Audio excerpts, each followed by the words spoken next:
Blessings. Hey guys, how you guys doing tonight? Y'all listen, special edition on tonight. Y'all listen, I'm about to introduce my guests on tonight. But as you guys are coming in, do me a favor, let me know what the sounding like. Sound check, mic check. Y'all, tell us what it is. All right, y'all, run up the ones, run up the ones. And as you're running up the ones, tell me where you're tuning in from on tonight.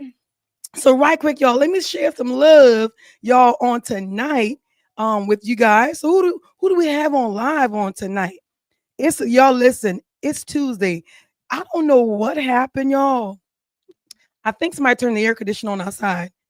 I'm telling you because y'all, this whole entire last week, Monday, it was hot. It was warm. I'm like, all right, spring is coming through. Yo, my guests from last night and from Saturday and the night, they always go before I drink that tea. Y'all give me time to introduce the tea.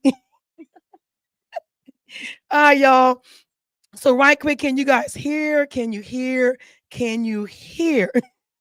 All right, y'all can hear. Amen. As you guys are coming in, do me a favor, share this video. Share it, share it, share it. And we're about to get started. I'm going to tell you guys what the tea we have on tonight. Y'all, the tea is brewing.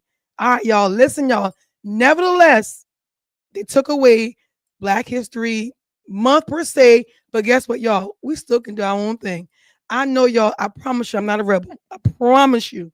I promise you. All right, y'all, let's get into it on tonight. Y'all, as you're coming in, before I get into the tea, I want to introduce y'all my special guest. Y'all, listen. I don't know, y'all, if she brought this cold with her because it's snowing right now in North Carolina. I don't know if she brought the snow in with her. I mean, it's cold. I don't know, but I'm grateful that she is here. Y'all, I'm going to do a personal introduction. And I'm going to come back and put the actual edit of her whole entire bio. Because you guys know I read the whole entire bio, right? But nevertheless, I want to do a personal introduction on tonight. Y'all, I feel so blessed. And I'm going to tell you guys right quick why I feel so blessed. Because we have an African here as well. And an African American. Y'all, I mean, would you imagine? Could you imagine? Y'all, oh my God. I'm telling you, I'm not a big thing y'all into because some of y'all be praying to the ancestors. You be praying to God. But I know we're making our ancestors proud on tonight. But we're making God proud. Amen. Because, even though it's two different cultures, actually one culture. It is. When we get back to the actual culture, it's Black history, y'all. Let's talk about history on tonight. All right, so this young lady, y'all, that's looking lovely. She's going to tell us the difference in the outfits on tonight. She's rocking the pink and the white. She's looking amazing. She's an author. She's a wife. She's a mother. Most importantly, she's a servant of the Most High God. She's a daughter of God. She's a queen. Y'all listen. Help me welcome all the way from Cameroon, by the way of North Carolina, Lucie, and I know I'm going to mess the last name up, Lucie Masuwaki. Matsuaka. There you go. I know I was going to do it. Y'all listen, give her a big hand right quick, y'all. Lucie is in the building. One of my favorite authors out here, y'all. Lucie, thank you so much for coming all the way from Cameroon, all the way from North Carolina to sit in to just do this Black History special edition with me on tonight. So tell the viewers first, who is Lucie? You said what you said, Lucie. I am, I'm an author. This is true, but first of all, you know what? Let me just say thank you. You look so pretty. You as well. You look so Ghanaian right now. It's like, do you know how we call that? No. Kente from Ghana. That's what it is. And what I'm wearing is this is from West Africa. This is from West Africa as well. But this is called a bomba. Like this shape of this. It's like this is a wrap. It's not a skirt. It's a wrap. It's a wrap. It's a wrap. I might show them a little bit later. So you say what I have on Kente. So what I have one Kente. today is Kente. Kente.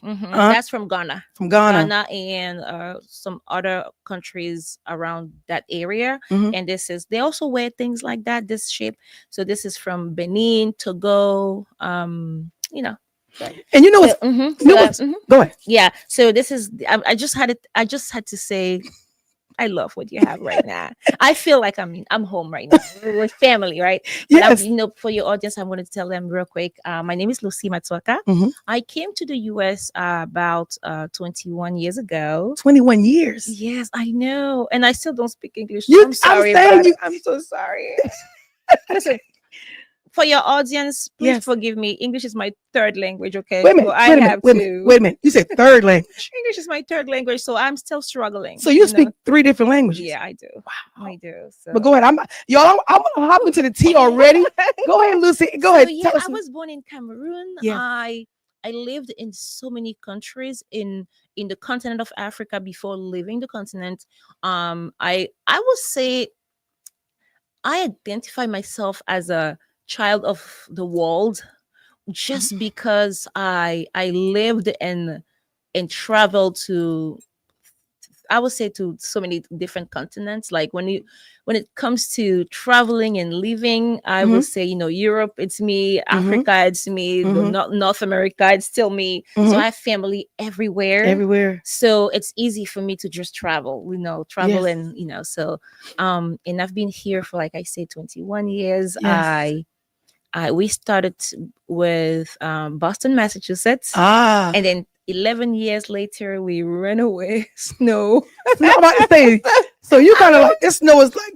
I know. No, here the South. The South is this is happiness right here. So I've been in North Carolina for the past 10 years. Awesome. Are you loving it? Love it. I love it. Love it. The weather. As long as I don't have to shovel the snow, I'm good. I got you. I don't want to do that stuff again. But I'm grateful to be here. Yes. I've done so many things in my life, but right now, what drives me the most is young people. Sometimes you work hard for other things, and at some point, you start to feel unfulfilled. Not because what you're doing is not the right thing to do. Yes. It's just that sometimes things are not the right thing to do for you. But I don't regret all the things that I've done before because I feel like it's prepared me for what I'm doing right now. Right. So I had to re-educate myself. You say re-educate so myself. When you say, I did so many trainings, and I went back to school for so many things. Right. I started to before becoming a youth leadership trainer, or so what people like to call youth leadership coach, I was doing so many things, and one of the things that actually led me to doing this was career coaching. Gotcha. And when you do career coaching, you coach those young people to, you teach them what to do to go out there and get the right, put their feet in the right profession, and you help them look good on paper before that job interview. Gotcha. Sometimes you help them get the job, and after that, sometimes the doors are open, right? But they don't know what to do to stay in those doors. Gotcha. And it hurts me because I feel like there's so many things that we can be doing to prevent young people, or you can have like a master's degree or a PhD or something, but if you don't have the people skills, you don't have the self leadership skills, sometimes you don't know what to do to get into, to stay in those doors. Right. And I started to feel like I was failing those people. Right. Gotcha. So I went back and I was like, listen, I'm going to start preparing them for the workplace. Right. And I found myself doing this. Gotcha. Y'all listen, you've tuned in with Tea Talk with Prophetess. Why? We have the one and only author, Lucie, in the building. So I know your family is, and your hubby, I'm big on family. So I want you to look in that camera and give your family a big shout out all the way here on the other part of the Carolinas. Hi guys, bonsoir. J'espère que vous allez très bien. Vous êtes à la maison. Now, I don't know what you just said. I am so sorry. You see, Go ahead. You see how my mind shifted? Yes. You asked me to talk to my my family, and I family. shifted and I went to French immediately. But go ahead, say that if you don't mind, say in French, then tell us Okay. what it means in English. Okay, guys. Okay, I'm gonna try again. Oh my god. Ok, bonsoir à vous, Roland, Greg, Daniel et Likia. J'espère que vous allez très très bien. Alors, je suis en Caroline du Sud avec Yolanda, et vous, Greg, Daniel et Likia. Vous connaissez Miss Yolanda, n'est-ce pas? Alors, je suis ici. On est en train de passer un très bon moment. Okay. À tout à l'heure. Okay. What I was telling them. I love it, y'all. I love it. I'm here in North Carolina with Miss Yolanda. Yeah. And I told them, hey, you guys know, you remember Miss Yolanda, right? Yeah. And I'm here. We're having a great time. Yes. I love it, Lucy. I love it. So you guys listen, me and Lucy, oh God, we met years ago. Almost 10 years ago. Yes. Yeah. It's been a minute in network marketing. Mm-hmm. And even then, I remember this short little lady always was dressy, stylish, class. Y'all listen. And I'm like, I got to find out who this young lady is. You know, and we were under awesome leadership, Vaughn and Candace Villafana. And, you know, let's do a quick, y'all, not a quick, but a moment of silence because, y'all, he was an amazing mentor, Vaughn. So let's give a moment of silence, y'all, right quick. Thank you. So I was like, I'm not stylish, classy, and you were up in front of us. And I remember a testimony when you said, because back then network marketing had to go and you had to speak, talk. And you said that you had to break out of your comfort zone because you said you didn't hardly speak English, but you were standing up front of a lot of, Americans where you did him. Some of us who speak English, we were like still shy, but you got up there and you had this pizzazz. Like, you were standing on business then. Yeah. And I look at you now like it's levels. That is correct. And I'm proud of you. I'm proud of you. I'm proud to know who you are. I'm proud to be a part of your journey. And I'm proud because even that, some calls we to call you, because you were also a leader as well and a mentor even to this day. I know you love the little kids, not just girls, but the little kids, youth, but some adults, me per se, I'm just still in the back scene and still love your mentoring skills and how you pour out. And I thank God for that, Lucy. I thank God for that. So I know you talked about the outfits on tonight, and I want to kind of, you can tell a different mindset. Like I said earlier, you guys, as you're coming in, share this video to your pages. It's going to bless a lot. We're going to learn some history on tonight because y'all listen, we have an African born, raised, all that descent here, African American, still my history. I'm a descent as well. Yep. But nevertheless, it's like we meeting each other. Yes. We're sitting in rooms. It's a blessing just in Black history because if you look back then, and I said to you, and I'm gonna say this, I said to you, and we were talking, and the two different, even though the cultures are different, right? Because now I've been in her kitchen. She taught me, her and her husband taught me how to do certain dishes, and I'm like, I want to get it. I have it still on my YouTube page, and when you look at it, where my ancestors were slaves, and then now your ancestors were colonized. So what does that mean? I will say this: I'm going to use the word African descent, and I'm going to use the word African descent a lot tonight. Okay, just because that's who we are. We are, right? And a lot of African descent who are descendant of slaves, gotcha, don't understand certain things about those who stayed on the continent. Wait a minute, you said continent because we've been saying here, and I'm guilty, y'all. We were saying country for a minute. Yes. So what happened with us saying country and I'm let's spill the tea. You're touching something. I didn't tell y'all the tea for like yo, I'm all in the tea, and I'm on. You already can tell. Listen, I tell y'all, I'm a student by hand because I want to know because I'm an African descent. Yeah, you and are. when it's always, when it's time when you're teaching about and you're educating me, I'm like, I go in student mode because I want to know. I know. So before we go to Lucy, I gotta tell y'all, I gotta tell them the tea we got tonight, y'all. Go ahead. So y'all, the tea we have tonight is apricot. We have green tea, y'all. Apricot and green tea in here, and so and mint. So y'all, Lucie is something like me. I'm like, before I put that honey, do you want honey? Because I drink mine without the honey sometimes. And she's like, I want to taste the tea. I'm like, that's it. Y'all, that's good. It is so good. Love it, y'all, love it. My producer, y'all, he got his own thing going. He got his other tea, y'all, as well, that I made the other night. He drank all that tea up. All right, so let's hop into it. I'm ready, Lucie. Okay. We are ready. Yes. So there's so much I can say when I hear people say, "Oh, you're going to Africa." Sometimes I say, "Where in Africa?" And they say, where? And I do it on purpose.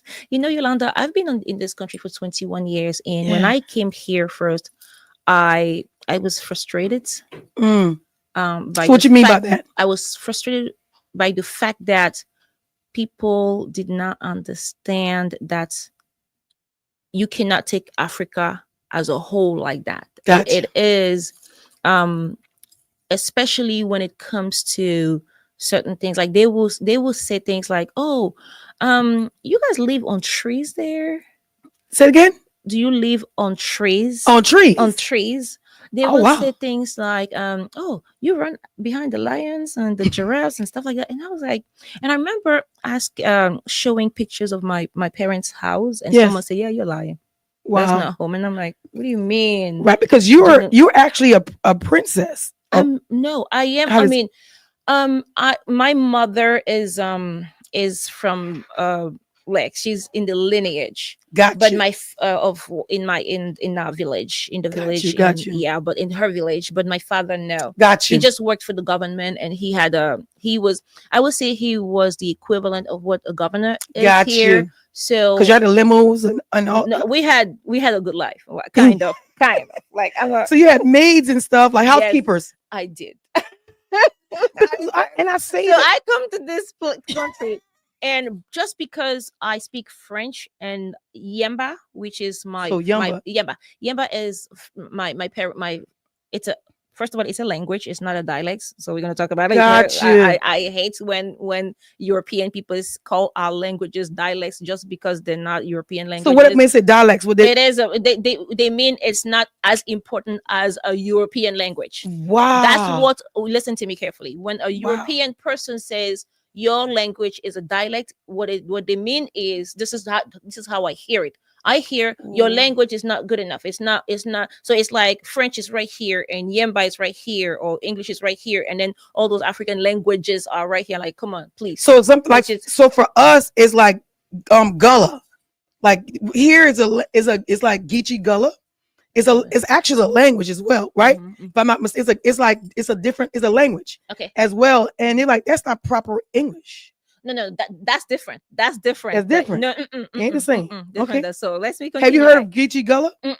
Not yet. But so I come to this country, and I have those people who say things like that, and I'm like, wow. No, we don't. I don't live on trees. I don't understand what you're talking about. Right. As a matter of fact, I used to tell people I have never. The only time I've seen a lion, it was at the zoo. Oh wow! And they were like, "How come you used to live on the continent?" And I'm like, "They don't just run on the streets. Come on, like, because they make it seem." But Lucie, hold on. I'm about to get into the thing. Yeah, and the funny thing is, I remember one day I asked somebody. I said, "Ask yourself this question: why is it that the people who go to the continent of Africa, they take pictures, they never show you the beautiful airports where they land, the beautiful hotels where they sleep? Absolutely not. They're not going to show you all that good stuff. And they go to the villages where people are really struggling.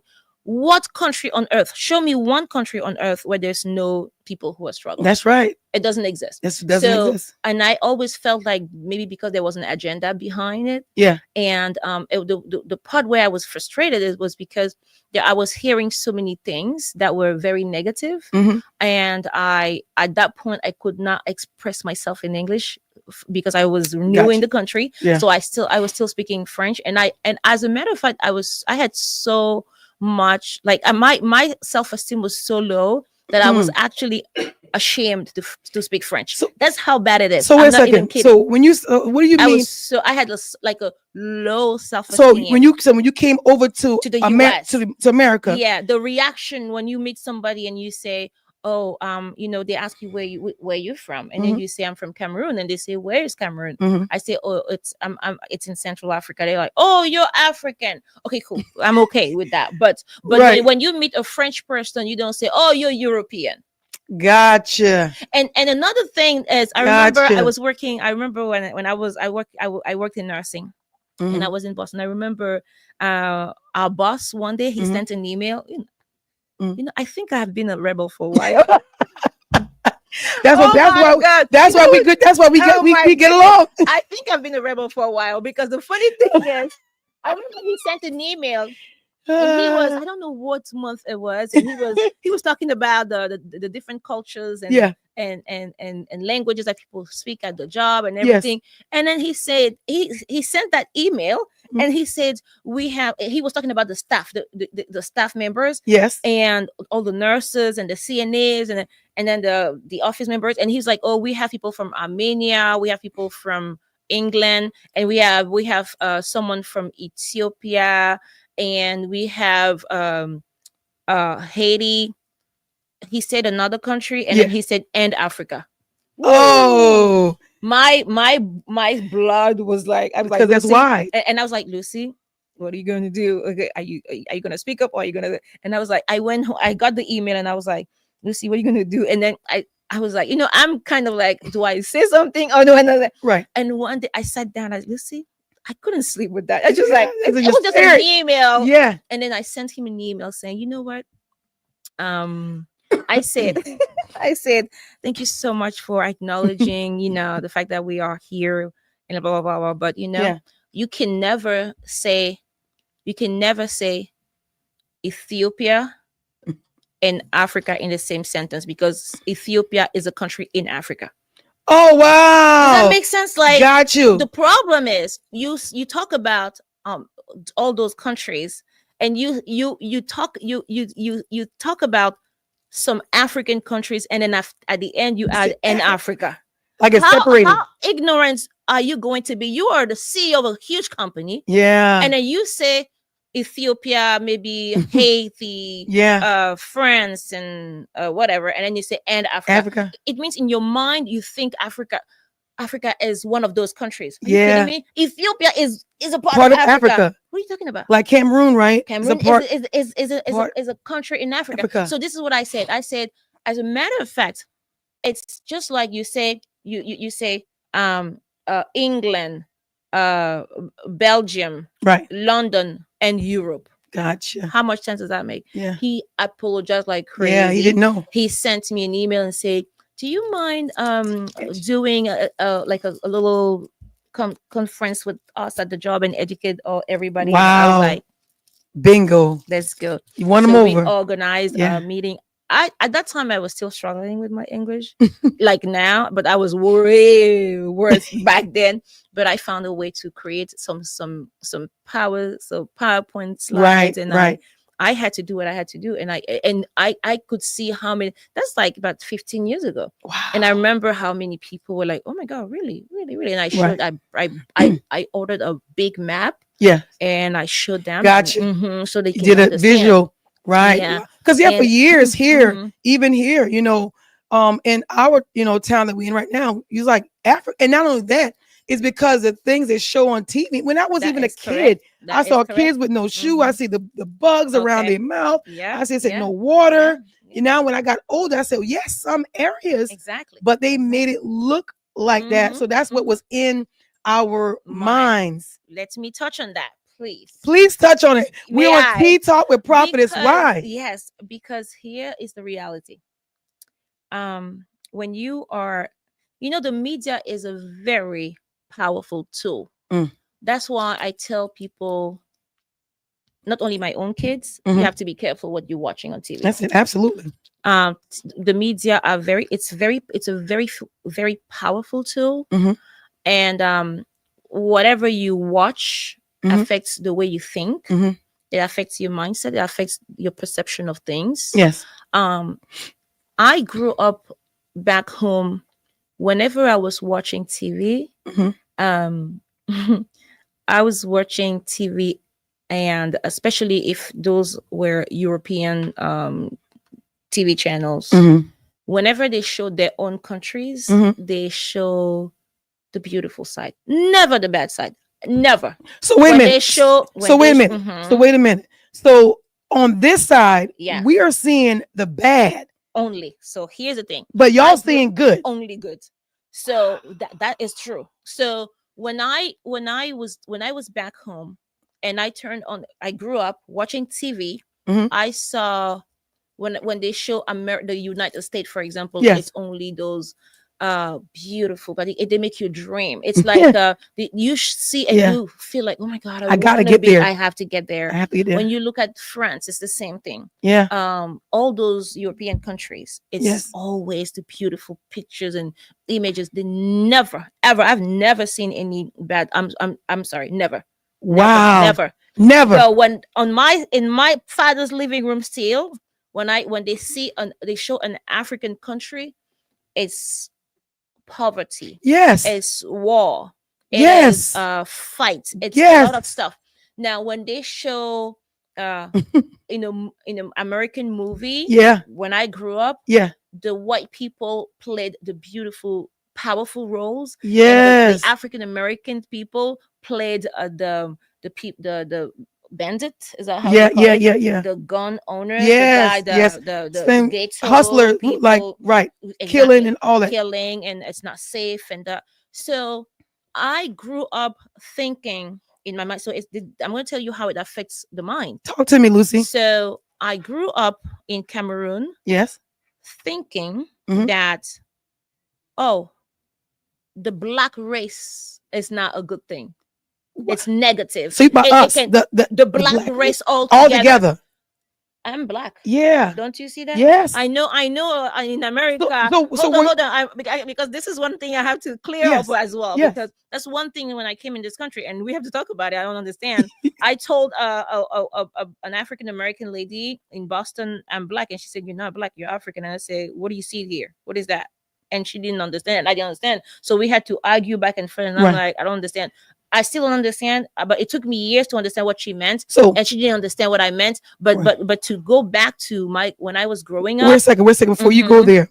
So what did Africans consider themselves there? Did you consider yourself African or black? Or are you just African? It doesn't even cross your mind because everybody you see looks the same. So we're all like this. So it wasn't. We don't even think about it. So y'all over there, you're not thinking about that. I don't think about race when I go home, when I'm home. No, when you're growing up. Yeah, I don't think about it. But when I see on TV, right, every single time they see someone with a that is not black, a person who is not of a black skin, they show greatness, they show success. But whenever they show a black person with this beautiful brown skin, they used to show failure and gun violence and poverty and everything. So either it was in any country in Africa or it was in the US. So the problem I'm going to be transparent with you. Yes. Do you want me to be transparent? Yeah, before you go there, because what I'm doing is. You're going to kill me with this. No. I have to be transparent. You're giving the tea. I have but to before you get, because what I'm doing is I have to bring, see, you're here now. Yeah. Right? And you have understanding. But my viewers, I got to bring them from there to here. Okay. And what I mean by that is, what image, what lens did you guys look because this is what I heard through here. I know where you're going. You know where I'm going, right? Okay. Let me go back. Let me go back. Go on.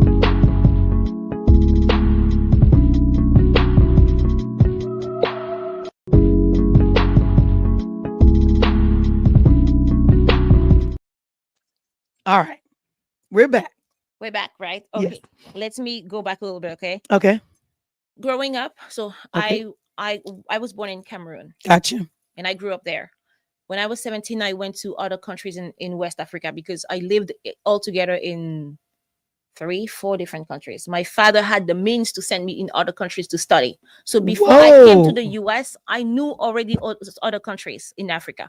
But here's the thing, Gotcha. wherever I went and wherever I lived, it's the same stories on TV.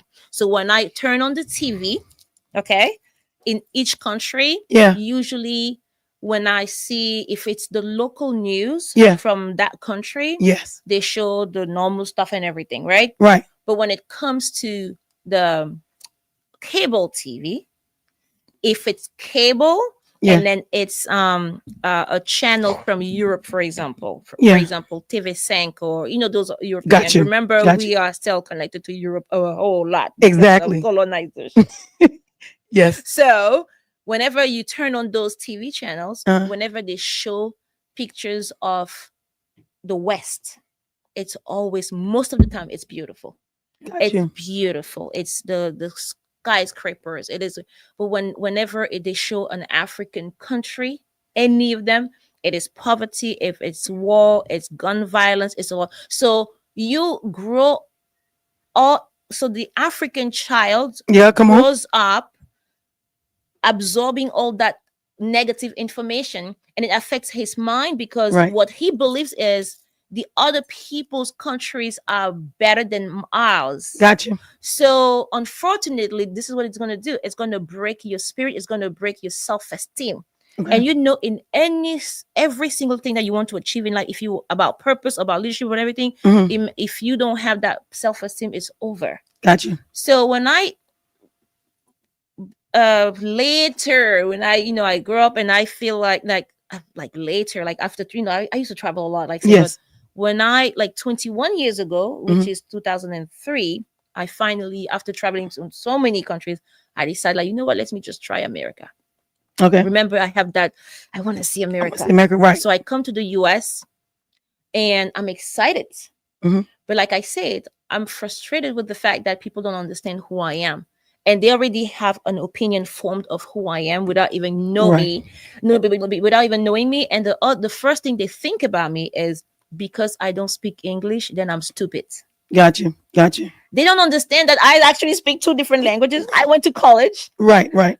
English is not the only language on earth. Right. In other countries, Yeah. you speak other languages and you live just fine. Right. If you go to France right now, when I go to France, I speak French. Gotcha. And we speak French over there and we don't have any problem. You don't Right. have to speak English. Right. Does that make sense? Right. But we live our lives. Right. So the funny thing is, every single time, because in my mind, I have those things recorded in my subconscious Right. mind. Right. When I see an African American, you know what I do? Right. I'm excited first because I'm like, oh, these are my brothers. Gotcha. Now, when I see someone walking down the street, Mhm. I hold my purse.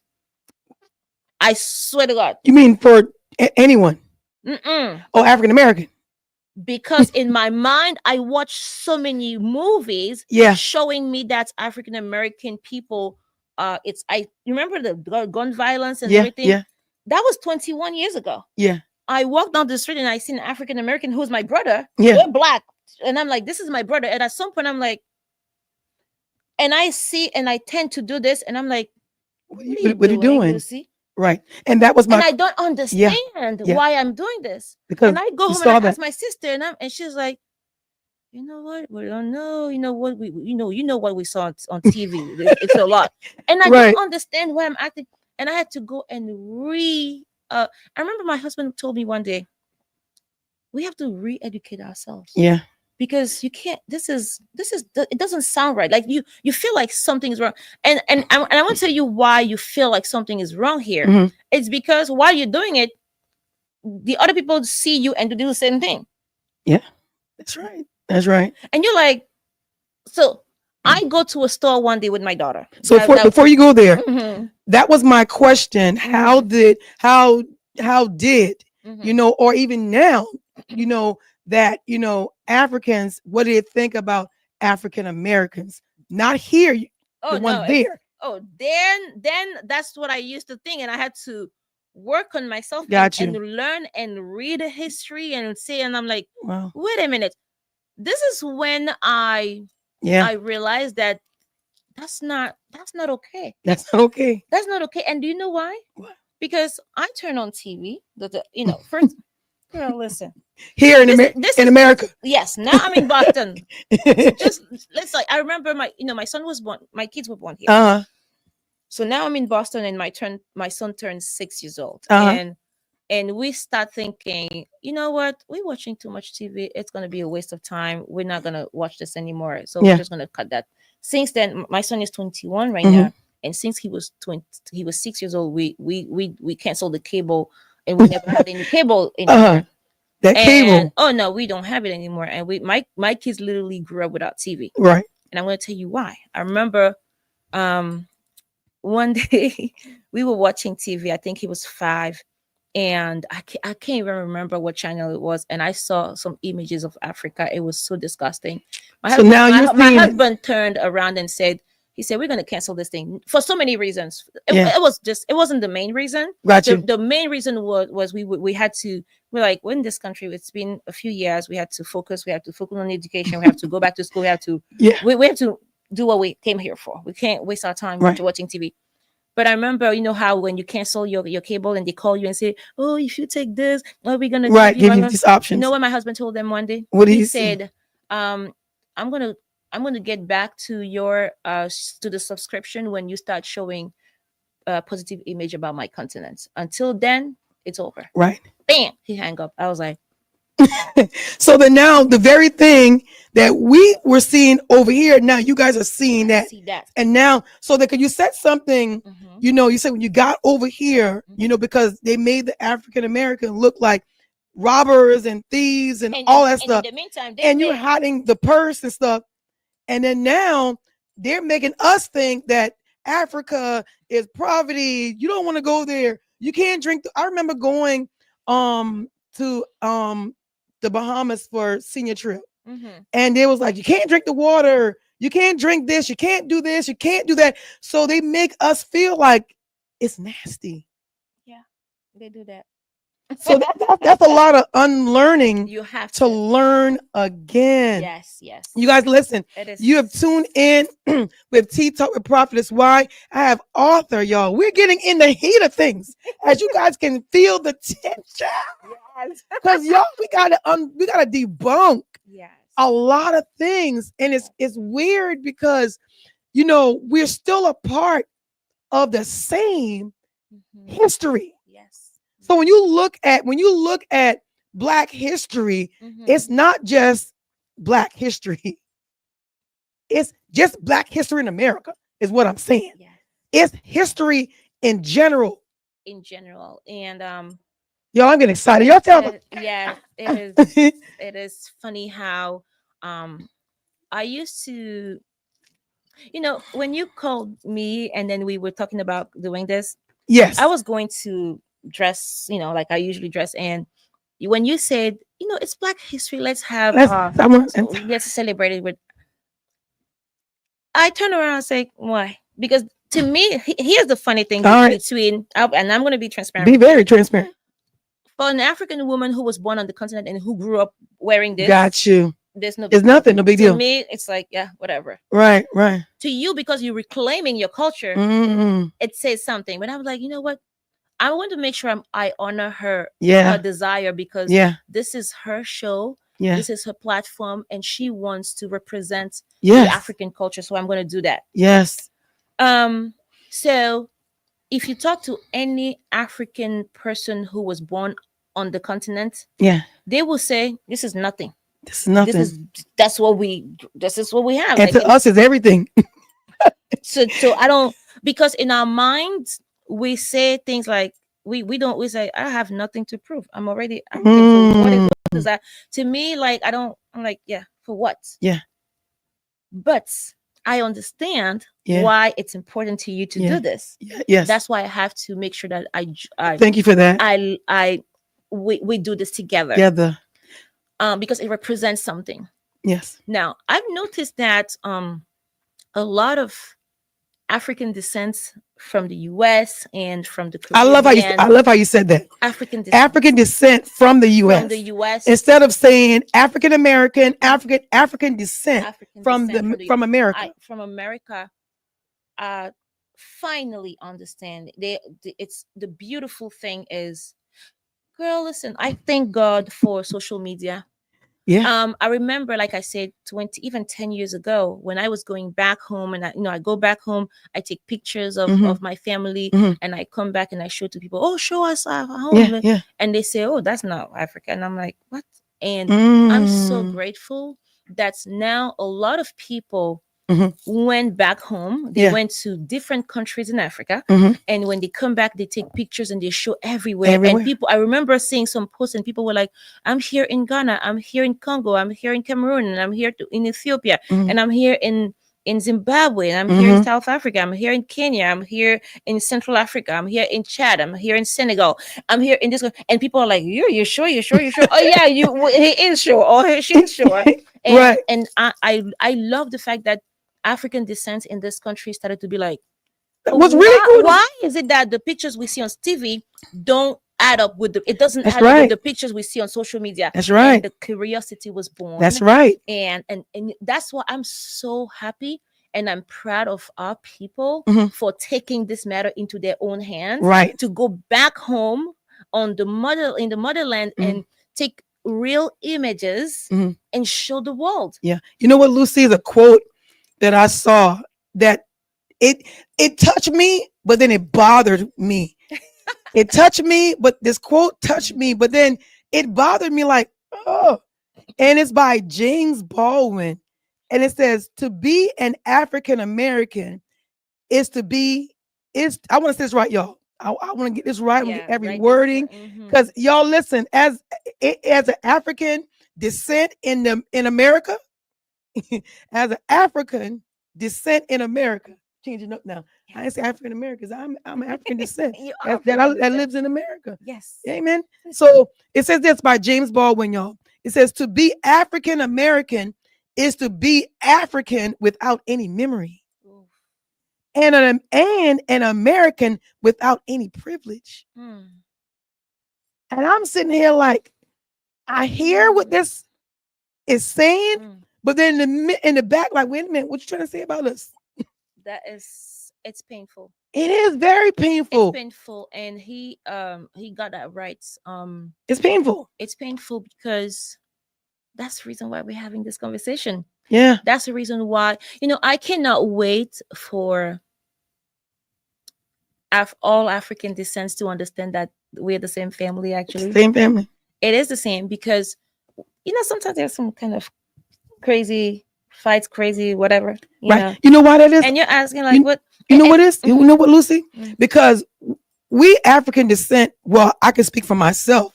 I'm sitting here thinking y'all had a good life. Like you're in the motherland. You're eating the good food. You can go in the back and get sour salt. That's true. Off the tree. That's true. But hold on. So we're thinking y'all just living good. Because y'all wasn't taking. Someone. Please, baby, I have this phone right now. Listen to me. So we're mad with y'all. You see? So we're upset. And I don't understand why you're mad at me because when I try, listen, I'm telling you, years ago in Boston, I remember there's that sister. Y'all crossed my leg now, y'all, because the tea is good. Y'all, tea is good. Listen, I have to say this. I remember, and I actually wrote this in the book when we had. It's called Black Girls Here. If you read my chapter over there, you're gonna understand a lot of stuff. It's called again? Black Girls Here. Black Girls Here. My chapter over here. Oh, Black Girls Here. Black Girls. No, Black Girls Here. The word hearing. Here. Oh, here. You see the accent. I know. Sorry, guys. I got you. Listen, yo. Anyway, this is what happens when you speak too many languages. You just grab stuff. We didn't even get to you said over. I think we talked before. Yeah, we didn't talk about the 500. Yeah, no, that's less than that. But anyway, that's less. No, hold on one second. We're getting there. You're gonna have your mind blown away. Go ahead. So I remember, like I said, when I was still in Boston, I had this African American sister who told me, I think she was actually from church. She told me, I remember the day we had to go back and forth when I said, oh, we Black people, blah, blah. She said, no, you're not Black. And I said, what do you mean? And then she said, no, you guys, and she said, no, we are African Americans. And I remember the reason why I didn't understand, I was like, okay, if the person who can claim the word African is me, because I was born in Africa and I live in America, and I'm an American citizen now. So so African American. So what do you mean? I'm not African. I'm not African American. What do you mean by that? Right. And she said, oh no, we used to call, what you say Black American, we call it African American, but you're just African. And I'm like, I don't understand. So that's argument, and I didn't understand, but I don't know why. To be honest with you, I refuse to understand that, because in my mind, it's just nonsense. Because those titles, it doesn't mean anything. Right. So I'm so sorry. So she this is a sentence, a phrase she said, you African people, you guys are sold us. And I said, do you understand that there was no slave that was sold? There were human beings that were taken away from their land by force. Come on. Because I don't think, you cannot say that. You can never say that the slaves left the continent of Africa to go to the Americas. Because we were not slaves back then. That's right. We were free people. So you can't say the slaves left. They were not slaves. Human beings were created at the image of God. Just because of the color of their skin were taken away, because they were strong, they were durable. That's and they got tricked. And the problem that we face right now is we have I would say it's like a division. Between the same people. One side was enslaved and the other one was colonized. So what does that mean right there? When I say enslaved is how the European left and they came. They were trying to conquer the world. They started with the Americas, and then south and north, and they saw the land, and they wanted to take advantage of the land. Right. I mean, I'm talking about before we're talking about us. Gotcha. So the European people started with going to the Americas, and then they did what they had to do. They saw some people who were living on the land over here. They tried to subdue those people, but if you have to work in plantations and everything, you have to be strong. Yeah. And the people in Latin America, they were not. This is what they say. I'm not saying this. I read this. Right. They said they were not strong enough. Right. So they were walking, but when they left and they started to, they went to the continent of Africa. They saw another kind of a group of people that they found they were stronger. They were more durable, like they say, and they could handle the hard work. So unfortunately, they tricked them. Because you cannot, when I was growing up, I read in history books at school that back home, elementary school, the history that's interesting. They were telling us that we were kind of like stupid and they came to save us. What? In the history books? Yes, we were like, it's not like we were. They present the colonization as the European people came to save us from our stupidity and we were crazy, we were this and we were that. So it's the African kid in our generation, the generation of my parents, actually even thank the white people from coming to save us. Oh wow, that's how serious it is. So you guys are on this side thinking that we did something to you guys, when in fact, and y'all living good over there, living good. So exactly. So colonization. So when they were done, they took the people, the strong people, like they say. They brought them. They enslaved them. And that's where you guys coming from right now. Right. And then too, I was to the people, and then when they were done here, they went back to take. And because remember, the continent of Africa has so many resources. Yes. So many. It's so many resources. We not only have gold, we have diamond, we have oil, we have everything. Yeah. every Resource. single thing. Yeah. Like, we're supposed to be the richest, but it's not. It's a long story, girl. I'm not even gonna go into this. They're gonna kill me. Yeah, because we so be. long. But the funny thing is, they trick people Yeah. into believing that they're not good enough. and they don't have what it takes to exploit their own resources, and colonization wasn't a good thing. So wait a minute. So on this side is our ancestors are feeling physical pain, and on that side our ancestors is mental. So they're dealing mental on one side and physical and on another this side is both. And on this side, well, I yeah, well, both yeah, because physical and mental. And even then history, it says a lot of families got separated because it had a strong man and a strong woman. They were together. So they're with. So say they were. They took that. So then, because they were made strong kids. Exactly. So that's where the division came with, in the separation, I would say, of the actual families. And I was just sitting back and thinking, like, think about it where, you've been married to this man or this woman for so long. They would take your and if you were stronger, they take care of her. They put strong to strong and weak to weak. Exactly. Yeah. But anyway, I believe we have to understand that it really happened. Yeah. The African descents have to wake up. Yeah. They have to wake up. So why you think understand? So why you think we're still divided? Do you feel that we're still divided? And if we are, what I realize is more and more African Americans here, for example, like I said, the African descents here in the US, they are more curious and they actually go back home a lot. Yeah. They visit, they want to go and they want to learn and everything. Yeah. But some people still don't understand. But also, you know what? Not everybody can travel. Yeah. It's expensive. It's very expensive to go. But we got the internet now. You have the internet. We have TikTok. We have TikTok. You just have to type. And by the way, that's actually one of the reasons why I wrote that last book, because I felt like if we have to start, not everybody can travel. Not everybody can travel, but we can start teaching what is going on over there to kids.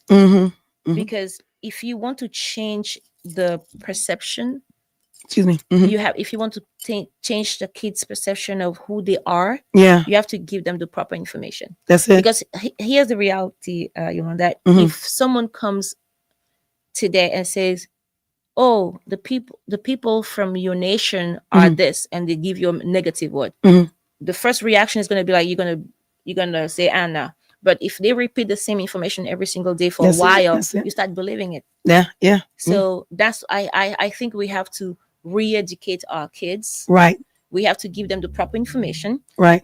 Instead of, because like I said, I grew up seeing only most of the time negative things about America and Africa. Can you imagine being on the continent and seeing negative? No, it's not like this.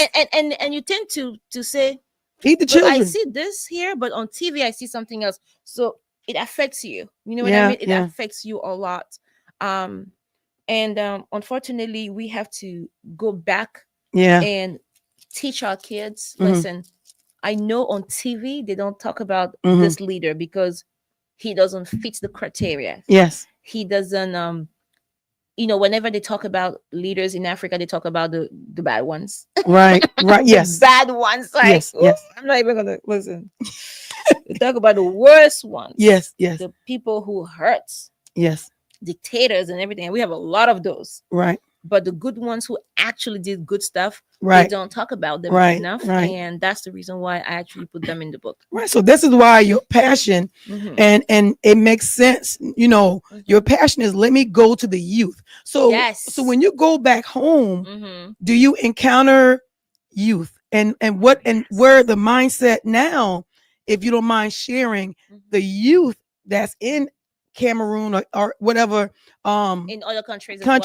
that you're visiting? What's the mindset of the youth? Oh my gosh, they are so hungry for change and success and everything. I just came back, remember? Yes. I last year I traveled so much. I went to 2 different African countries. I went to Cameroon where I was born, and I went to Congo Brazzaville.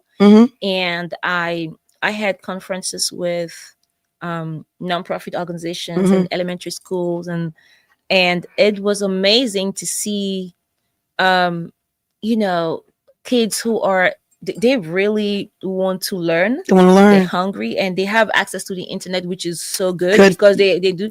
Now the problem that I have with the internet is unfortunately sometimes when they go on TikTok and everything, they see only the things that are very, music and it's all sometimes sex and stuff that are not good. And it's an illusion. I remember telling kids over there, when you look at things on social media, you're gonna have to. That's not reality, though. There's so many things. I had to tell the kids over there. Listen, sometimes you see things over there that's not real. It's not real. I told kids, no, I've seen people who go and they grab their wallet, their suitcase. They go to the airport and they take pictures like I'm traveling, blah blah blah, and they go and they put on Facebook, and then they come back home. They're like, really? I say, oh, listen, whatever you see on it's it's not necessarily true. So I had to re-educate them. And coming from here, they heard me. Because they can hear their teachers, their parents, but they're gonna be like, yeah, you say that because you don't want us to go on social media. Right. But when I come from the US. Right. And go back home. And I go back home and I'm like, this is how it is in the US, guys. Yes. They're like, oh, she's coming from there. If she says something, it might be the truth. So I take advantage of that influence that I have and that credibility. Right. I tell them the truth. And I say, don't be misled. This is what you look for when you go on the internet, and this is what you run away from. Right. So then do you feel, Lucie, that God raised you up to be that person to experience, living in Cameroon, going to this other country, and then coming over here to America to learn this culture as well, and then going back? You think he raised you up? It reminds me of an Esther moment when he told Esther, when Mordecai, God has raised you for a time such as this. Do you think God has raised you for a time such as this to impact not only people's lives back home, but even youth minds here? I'm not sure how chosen I was, but I know it's a burden on my heart. What does that mean? You say burden on your heart? Burden on my heart because for some reason it pains me a lot to see young people struggle. It pains me a lot. Like here in the US, I'll give you an example. I can see a kid's a teenager, for example. I don't care what race he is. I just remember I saw a white kid the other day, last week in Greensboro. He was smoking that electronic cigarette. I think vaping. He's 17 years old. Vaping. Yeah. I looked at him I'm like, do I approach him or do I not? Like he said, I'm like, right. Is he gonna talk to me? Like, who are you and everything? Right. And then I took my courage and I was like, you know what? I don't care. I went to him and I said, oh my God, you're so handsome. Hey, buddy. He's like, who's this woman? And he's like, thank you. I say, I love those pants, those jeans you have. It's really good. And your shirt as well. You look like someone who has a great future. And he's like, thank you, ma'am. Yeah. And I said, but you know what? That cigarette you're having there, that cigarette you're smoking over there, I don't know what's going to do to your brain. And, you look like you have a bright future, buddy. You have, and he's like, he stopped for a while. He stopped a little bit. He paused. And I said, when I look at you, I see a bright future. Yeah. I see someone who has the potential to change things in this life, in this country. I see someone who has a beautiful brain but that cigarette you're smoking is gonna mess up your brain. It's gonna affect the nerves and everything. Yeah. And don't you have dreams? He's like, oh, I do. And I say, unfortunately, if you violate your body and your brain with that cigarette, you might not be able to accomplish your purpose in life. He's like, someone never told me. It made him think. And it made him think. And I said, you know what? I'm actually curious, why are you listening to me? You don't even know me. You just met me here and here. And I'm sure your parent told you this. He said yes. And I said, you see how life is? I'm sure. And I stopped and said, why do you think you're smoking? He said, oh, I guess it's peer pressure. And I'm like, you see, you're listening to your friends. You're listening to a stranger like me. You're not willing to listen to your parents. I'm sure your parents told you it wasn't okay. He said yes. And I say, see, yeah. See? So these are the things that I find myself doing out of nowhere. I don't even know why. Yeah. And then I go to my car and I'm like, Lucy, what did you do? You spoke life back into him. Yeah, but and then he said, ma'am, you know what? I want to think about it, and I don't want to do that again. I say, please try. Wow. Because if you, I say, try your best, please, because you're gonna hurt yourself. And I left, and I felt, and you said it. I'm always, when I see those kids hurting themselves, their lives, and I'm always thinking, it drives me crazy. I'm always like, do I say something that, but they're gonna insult me one day? I know, but no, they're not. That's the God will give you the script to say it. Gosh, but for some reason, I find the right words to say it. Yeah, I find the right. I don't know. Right. But, yeah. But back home, when I travel, is to talk to the youth. I work with not only the young people. I actually work with the young people through the leaders who already work with them, like teachers, and gotcha. I work with educators a lot, and nonprofit organization that who already work with kids, because they already have their kids, they already educate those kids. And I come here, and usually I come there, I usually have a session with parents first, or maybe all the adults first. Right. We have a conversation about what they should do when I leave. Right. And then they gather the kids for me. Mm-hmm. And I have a conversation with the kids. They ask me questions, and I leave. So then you talk about nonprofit. Mm-hmm. Now I'm not going to say the name now. I'm gonna need I'm gonna need you to say that name now, because I'm gonna mess that name up, because it's inside of your book. Yes. So, I'm actually creating a nonprofit called Telema. Telema is a Congolese word. It's actually, the Congo has many languages. One of them is Lingala. Gotcha. In Lingala, Telema means stand up. Stand up. Stand up. It's stand like up. Stand up. Gotcha. So I'm telling those young people, stand up. Stand up. Stand up. You can't just stay right there and do nothing. Just stand up. Stand up. So that.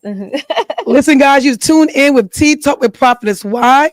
I have Lucie in the building, author Lucie, all the way from Cameroon, by the way of North Carolina. And we're going to shift over, y'all, because she said she go to the leaders first. Leaders mean church, y'all, means teachers. So we're going to shift over and talk a little bit about leadership. What is leadership? What is true? Is there what is leadership? Then what is true leadership?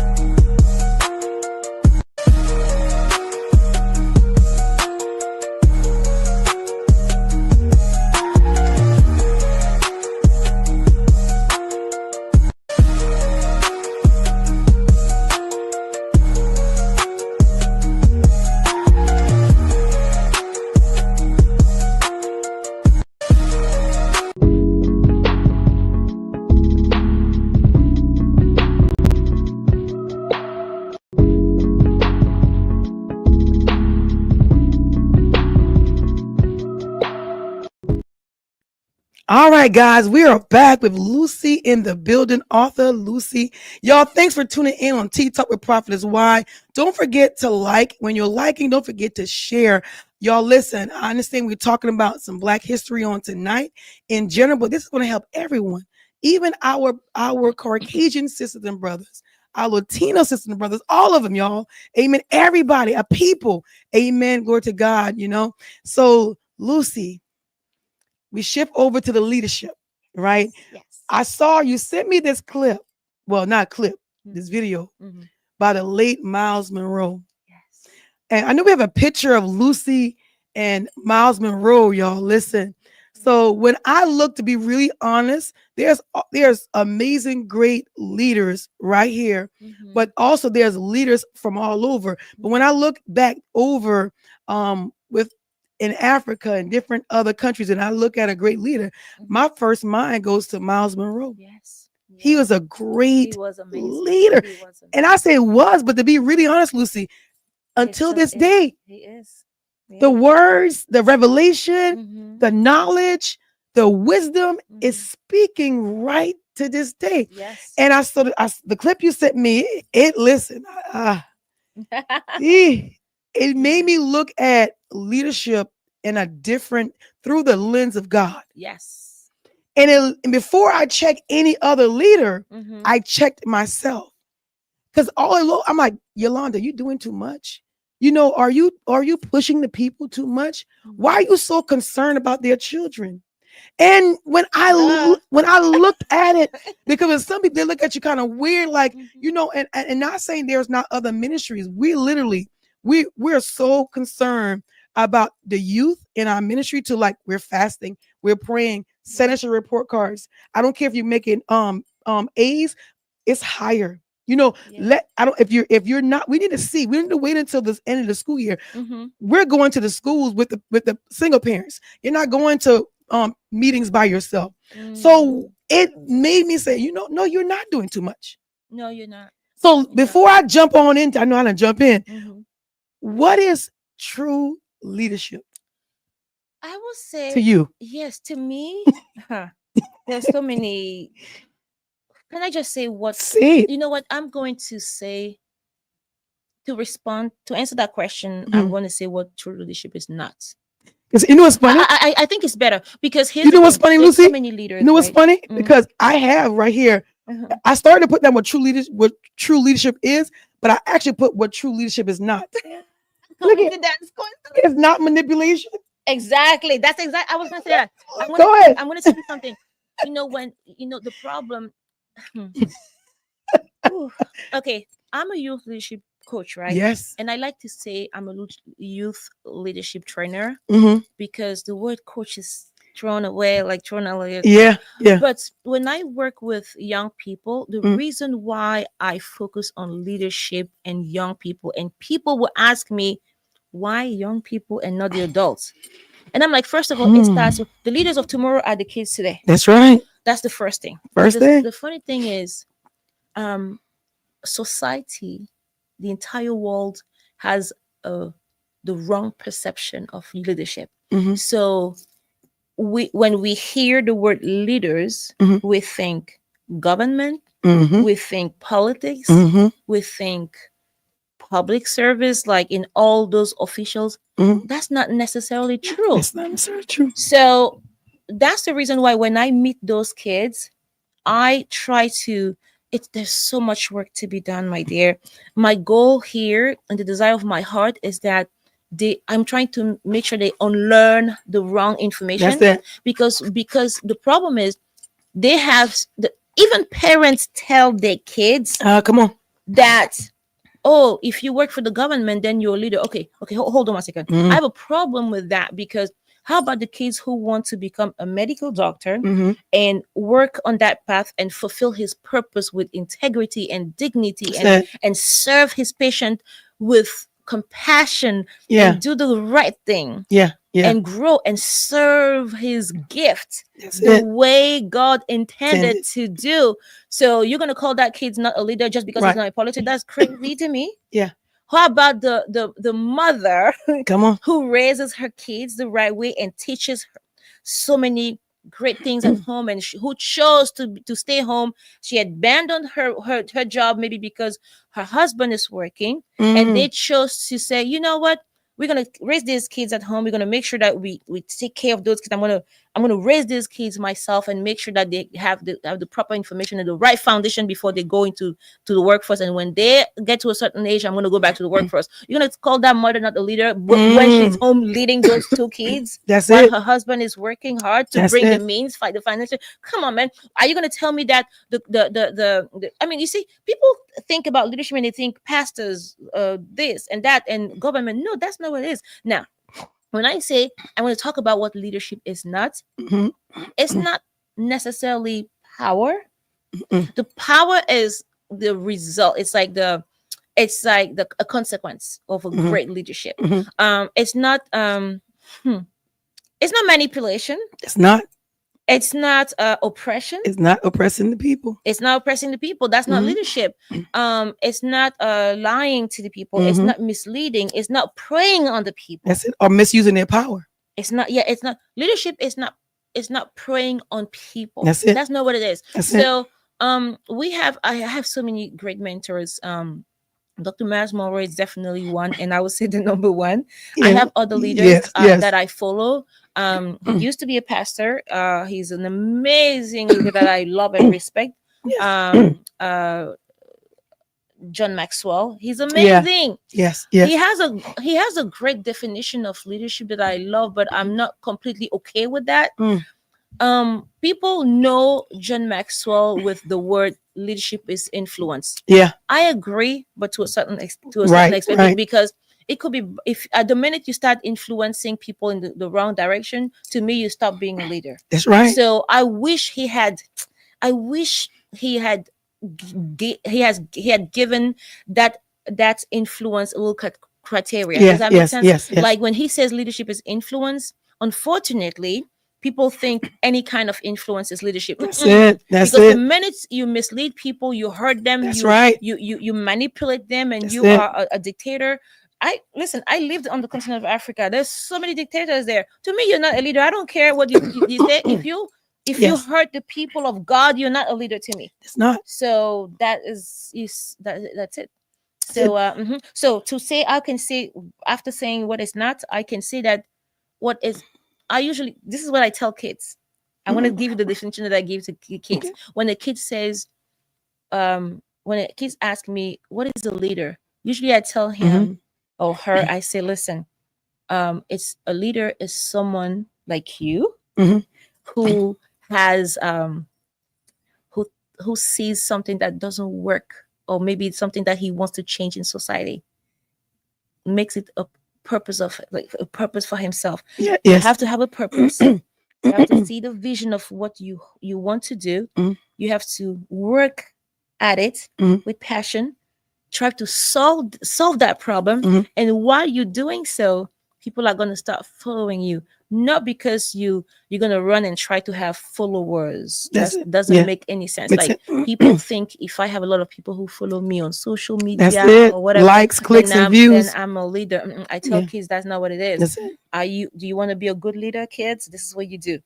Focus on one thing that you want to identify a problem in your society. It could be in your community. It could be a school. It could be anything. And then you start focusing on that, and you try to solve that problem, and then you work at it and focus with passion. And by default, people who believe in the same vision are going to follow you. They're going to follow not you. They're going to follow you follow the mission that you create. You actually you're building or whatever you work for, and you guys are going to go together. And they're going to follow you with they follow your purpose, not you. That's it. That's right. Does that make sense? It makes sense. So let's talk about true leadership is not about control. It's about service. So let's talk about that. Leadership is not about control. It's about service. What does that statement means to you? To me, it means that you have to use your gift to serve. You have to serve your gift to the world, and it could be anything. For example, a dentist he uses his gift to serve his patients. A pastor, or maybe you have a, and then when we talk about gift, it could be anything. It could be anything. And please, when I talk to parents who worry and who start saying, oh, I don't know what my kids is gonna do, everything, just first of all, if you are a believer, pray for them and ask God to show them. But in the meantime, try to tell ask those kids, when you look at society, what hurts you? What makes you feel uncomfortable? Because see, the funny thing with me is I focus on the young people so much, and some people around me, I'm like, why in the world do you want to work with young people? They're crazy. And I'm like, no, they're not. You see what I mean? Especially that teenagers from like 13 to like 21. I love that group. That's it. I love that group. And people are like, are you sure you want that group? And I'm like, to me, it's a burden. To me, it's a It's a good bird. It's a good It's a good burden. bird. It's a good burden. I don't I sleep well at night knowing that I did something for them. That's right. That's good. You know what I mean? Yes. So the next one is, it is not about power. It is about empowerment. Yes. Empowerment. Yes. But you know what? You said something amazing a minute ago. You said a bunch of amazing things when you said you will go to the parents. Yes. Because after you leave, this someone have to still be there to speak life into that kid. And then train them, and they have to know what to do. Because a lot of parents are, I believe that parents are genuine. Yeah. You don't give birth just to abandon. Yeah. We all want to see our kids succeed in life. Unfortunately, some parents don't have the proper information. Yeah. They don't know what to do. They want to do the same thing, That's the right thing, but they don't know what to do. Right. They need some guidance. They need some information. So when I work with young people, I ask the permission to the parents first. Yes. Because I'm big on that. I'm not playing. And even when I have my conferences, my youth leadership conferences, I ask parents to sign up their kids, and I beg parents to be there and like, please come. Yes. You know why? Why? I'm very bold. I tell parents, I want to challenge you. Yeah. I just don't. I know this is a teenager. Yes. You want to drop them and go? I'm like, yeah. Please, I'm begging you, come and sit down. Yeah. Stay and hear what we're gonna teach them. And by the way, if you don't agree, take your kid and go with him. Yes. I don't mind. Yes, what they do? They all stay and yeah, that's it. I'm okay. It's good. That's good. I always tell parents. I send emails and I say, hey guys, please, I know you signed up your kids for this conference, but please stay if you can.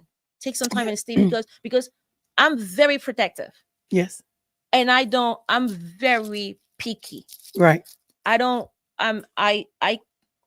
My kids grew up, like I said, I'm a little crazy maybe because I made sure that my kids grew up without TV. Yeah.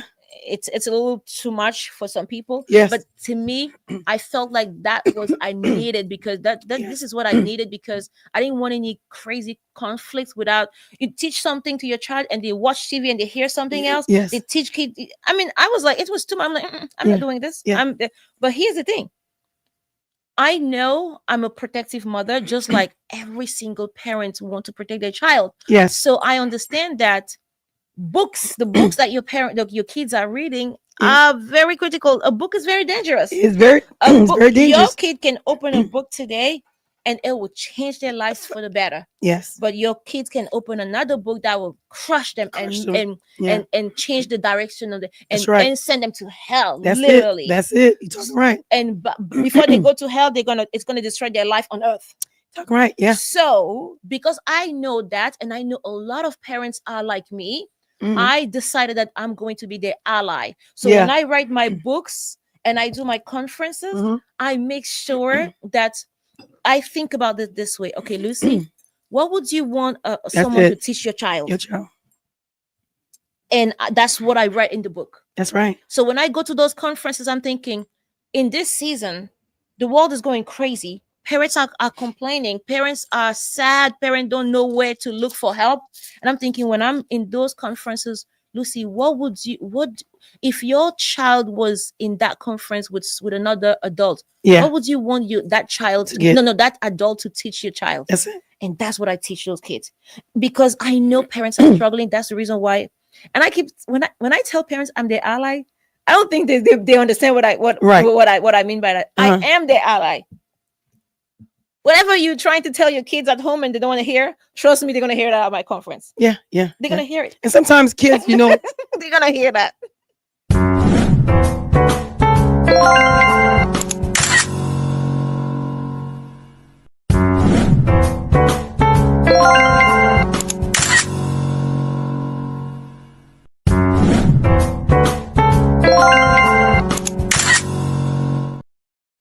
Amen. So then when you talk about leadership and we talk about leadership, some parents think, okay, just sit in the school and that teacher is going to teach them everything, or sit in the church, that pastor is going to teach him everything.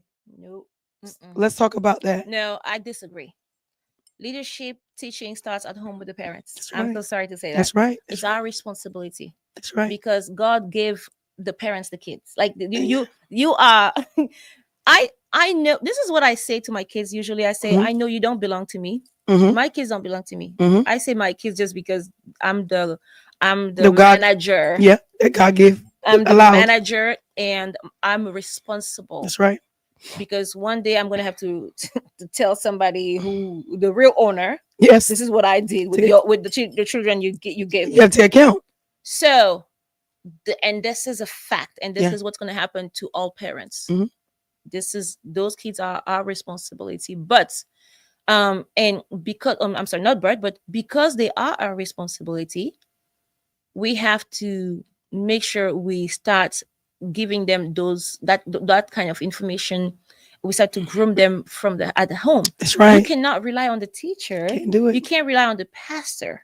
Can't do it. You can't do that. You cannot. That's your child. Yeah, it's a bonus. And by the way, it's a bonus. It's a bonus. And by the way, if you rely too much on the teacher and the pastor, what if they teach you something you don't want? What are you gonna do? That's it. You gotta read the book that they read. Yeah. Listen, I'm so invested in those kids. Like we have to. You have to. Yeah. You have to. Yeah. You have to. And it starts at home. It's at home. Everything else is a bonus. It is a bonus. Yeah. You know, because we're gonna need the village. The village helps. Yeah. But we can't put the whole responsibility on the village. We have to do our part. Teachers are already struggling, man. Oh, they work so hard. So let's talk about teachers back in Africa, then the teachers here. Yeah. Do you your kids are here. Oh yeah, but I grew up there. Right, so right. So what's the difference? Or what I want to say different, like I don't want to put it on a scale. So like the teachers in Africa and the teachers here. Like, what's the balance? It depends on the school. It depends on the person. Mm. I've seen a lot of it depends if the school is a public school or it's a private school. You know, it depends on so many things. So back home, it depends on so many same things. Thing too. But I'm talking about back home. You talking about here? Yeah. Okay, I'll say back home, and then I want to tell you how it works back home. Thank you. You tell me if it works here. It's the same thing. Okay. Back home, I know. I've seen so many people, so many teachers who are so driven and they care about those babies. Yeah. They want to teach them the right thing. Yeah. Sometimes they don't necessarily have resources to do that. Some kids take some teachers take kids as their own kids. They love them and they spoil them. But some schools are. Is it private school as well? The private schools are better because whenever the government is not involved, the private schools, remember, they are sometimes the private schools have the teachers are paid much better because it's private, and it's less kids in the classroom, so same as here. So they take care of kids better. Yes. Because it depends really. So it's the same here because our the Kwana did all public school. CJ did, he was blessed and graced to did 1 year, high school years. He did all elementary, middle school. Then I saw the direction of the public school, and I'm like, you know what, we got to shift. So you're right. It depends. Private school here is less in the classroom. Yes, it's always less in the classroom. More pay. So it's a more. So yeah. So exactly. it's about. I get it. Yeah. All right. Awesome. All right. Let's shift on down. We talked about as well. We did one. True leadership is not about control. It's about service. It is. Second, it's not about power. It's about empowerment. Yeah. Third, it's not about manipulation. It's about inspiration. Yes. Let's talk about it. Yes. A leader who doesn't inspire his people is not a true leader, because I believe if you are I strongly believe that we're not supposed to look for people to follow us. That shouldn't be even a concern. Yeah. Just focus on what you're supposed to do, man. Just focus on what you do. If you're supposed to, if you are that person, let's say you are a singer, just sing. Yeah, come on. Come and listen. you will attract your tribe, but That your part. gift is going to attract the tribe that needs that. That's it. Say that again, I Lucy. say your gift is going to attract the right tribe. Don't worry about who is following, who is not following, who's Come not on. listening. You don't care about that stuff. Just do the work. Just do the work.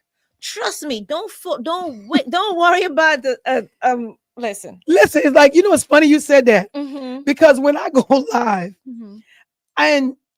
and when I listen to everybody else live, they're like, well, I'm not going to say anything till it builds up. And me, when I go live, I just say, I just go start talking. Yeah. And I don't wait for a build up, because I didn't come for a build up. I come to give a message. That's true. That's true. So it makes perfect sense. If you say the message, the tribe will. They'll know. Listen, there is something that I've seen people, especially on social media, worrying about who liked their post, come on, Lucy. Who doesn't. It does not. It doesn't matter. Listen to me. I will say something though. I've seen some people stay on standby and wait and see what other people are going to do before they start following you, or before they start supporting what you do. So I'm this type of person, when I believe in something, I give my entire support. That's right. It doesn't matter if I believe in something, I'm in. I'm in. If I don't believe it, I'm not touching it. I ain't touching it. But I'm not going to come and argue with that. But I'm not going to touch it. Mm-hmm. I respect other people's platforms, right? And when it comes to my platform, I work hard and I put it out there. That's it. And I say to God, listen. Yes, come on. If it's for somebody, He's going to come and pick it up. So speaking of that, I'm not even worried, because I know. Listen, sometimes you have a lot of people who ignore something, but behind the scene, they don't ignore though. Yes, some people ignore, but they purchase the product. Yeah, because it talks to them. You don't have to worry about who is following don't have or to not. do it. You have to focus on doing the right thing, doing the work. If God calls you to do something, just do it and stay in your lane. You're supposed to work hard. That's it. Why worry about people? That's it. You know. And before you go there, I remember a video you done with your book. We about to talk about your book in a second. And the person said, why are you, I might paraphrase it up. He said, why are you showing African things in America? Actually, what happened was I took the book. Yes. And I took a picture of the book in the front, and I opened it to show a few pictures and a few pages, and I posted it on my page. Someone who has a very big following, he has like 1 million followers. He saw my post, he shared it on his page. So immediately a bunch of strangers started to look at the thing, and they liked it. And at this point, it's like about 5,000 views. I don't even know who is sharing. It has more than 100 people sharing the video, and I'm like, it's a reel. And people, I'm like, who are these people? I don't know them. I don't mind. And then I went to look who was sharing it. I checked and I clicked, and I saw someone else shared on a group. So there is a guy from Philadelphia who shared it on a private group for African American people. So I went and checked that, and I saw a brother who said, why are you sharing this book here? We're Americans, we're not African. Why do you share a book about Africa here? So at that moment, how did that make you feel? How did it make me feel? Yeah. I read that. It wasn't me who shared it. So I was like, I paused first, and I'm like, I felt like he didn't understand. He doesn't understand. He doesn't understand that the book was written to educate not only African kids who live in the continent, African kids from the diaspora, and African descent from the entire world. Why? Because, like I said at the beginning,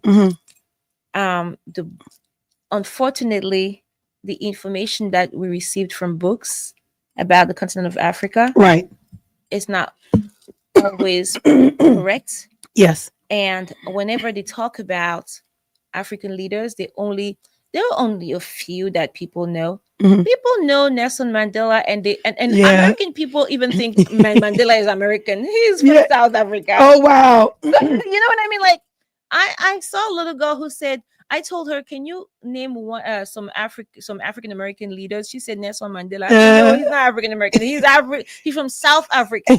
So unfortunately, they know a few only. Yeah. But if you and I see a lot of African descent from America right now are very hungry. They want to know, because they know the truth now. The truth's coming out. So they're like, oh my God, I want to learn. I want to learn more about the motherland. I want to learn about my ancestors. Yes. I want to learn The about culture. the culture. Yes. But when they look for books, they don't find good Don't books. find good books. And the best way, and then they say, okay, I want to learn more about the continent of Africa. I'm going to pick a country and go. How many people can purchase airline tickets all the time? That's It's true. expensive. I know, because I go all the time. So what's so expensive? What's the price going from here to Cameroon? Oh, to Cameroon, it's minimum $2,000. Minimum. Yeah, it depends on. I love how you said that, minimum. Yeah, because that's for the airline ticket only. I swear to God. And this is it depends on the season. So if you're lucky and it's not the high season, $1,500 you can have So what's the high season and low season? Summertime, because everybody's on vacation and they go back home. Yeah. So the high season, you can find an airline ticket of $2,500, and that's the round trip just to go and come back. Yeah. And how about living there? Now, for me, wherever I go, I'm with family, so I always have a couch to sleep on, a bed and everything. Yes. I eat food for free. You are new. You have to think about those things. So yeah. for an American person who wants to visit the continent of Africa, any country you pick, you need minimum of like a $5,000 to go and really visit and spend if you want to spend like 2 or 3 weeks. Yes. Not everybody has that money. It's true. So, but we do not. Why do we have to wait until people find the money to go? We can teach them things right now. That's right. That's the reason why I really, really encourage African descent parents. I say you don't have to travel to know about your continent. That's it. You don't have to travel. Not necessarily. Right. You can go there later when you have the means. Right. But now, are you going to wait for 10 years or 5 years or maybe 2 years? Why not teach a few things that are real? Why not talk about why not sit your kid down right now and say, here, listen to me. The continent of Africa. First of all, Africa is not a country; it's a continent. It has 54 different countries, and here they are. I actually have a map inside. I saw that. The language. The languages. Oh, it depends. I don't know how many different languages are in the continent altogether, but I know in my country alone, in Cameroon, we have about 250 different languages. In Congo, in Republic of Congo, in my husband's country, they have about 150. Mm-hmm. In Benin, I believe it's about 100 and something as well. Mm-hmm. So, I remember I told you I lived in different countries in Africa, so I know a little bit about those cultures. I lived in Central Africa and West Africa, so I lived in different countries like Benin, Ivory Coast, and Burkina Faso. So awesome. Yeah, I lived in different countries. Awesome. So I want to say this: true leader is inspiring people to the highest form of leadership. A true leader inspires people to the highest form of leadership. And what I mean by that is, I'm a leader.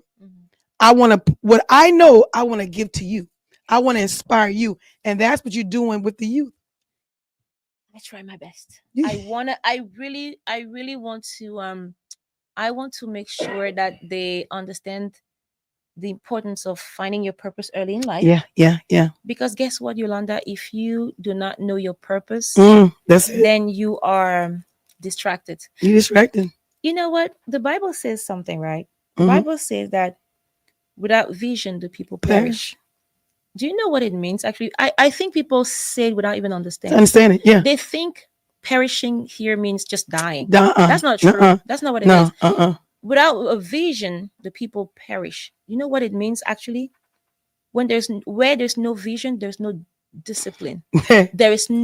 People lose discipline. People are not focused. People are not. That's it. So if you do not teach young people early that they have to think about purpose and vision, if you don't think about teaching them about the finding their purpose early in life. That's it. And having a clear vision of what they want their life to look like in the future, then they're going to be distracted. Yeah. And distraction has consequences. I'm going to give you a very simple consequence.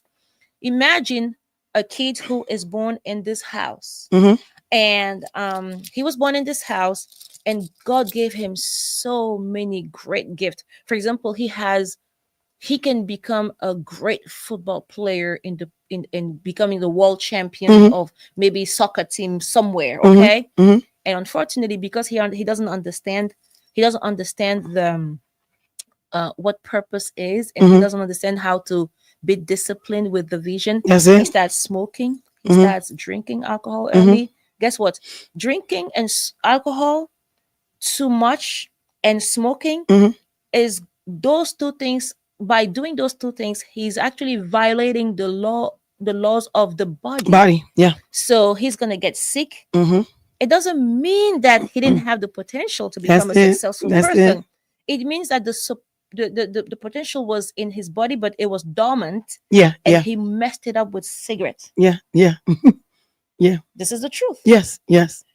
Imagine someone who's supposed to. I mean, when I talk to those young people, I'm like, listen, I come to the cigarette a lot because it's personal. Right. It is personal. I'm not gonna share the story here because you know what's actually like personal. I'm like, what's a trigger? Because I'm hearing every single time I hear is a trigger. Cigarette and drug. I got you. I remember. Yes. I don't. It drives me crazy. Yeah. Because I know. Yes. In my life, in my family around me, I saw people with great potential. Yes. Who were supposed to be amazing people in this world. Yes. Because of drug. Their hair messed up. Thank you for sharing that. And when I that's the reson why when I see a kid smoking, I want to kill. I'm like, what are you doing? Like, I know. You've seen it. Right. Thank you too.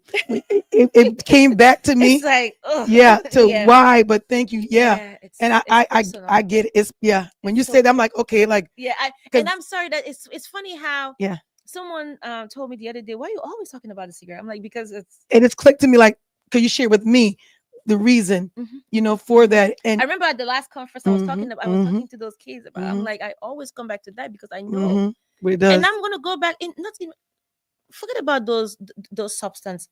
Let's go just to health care. That's it. Self-care. That's it.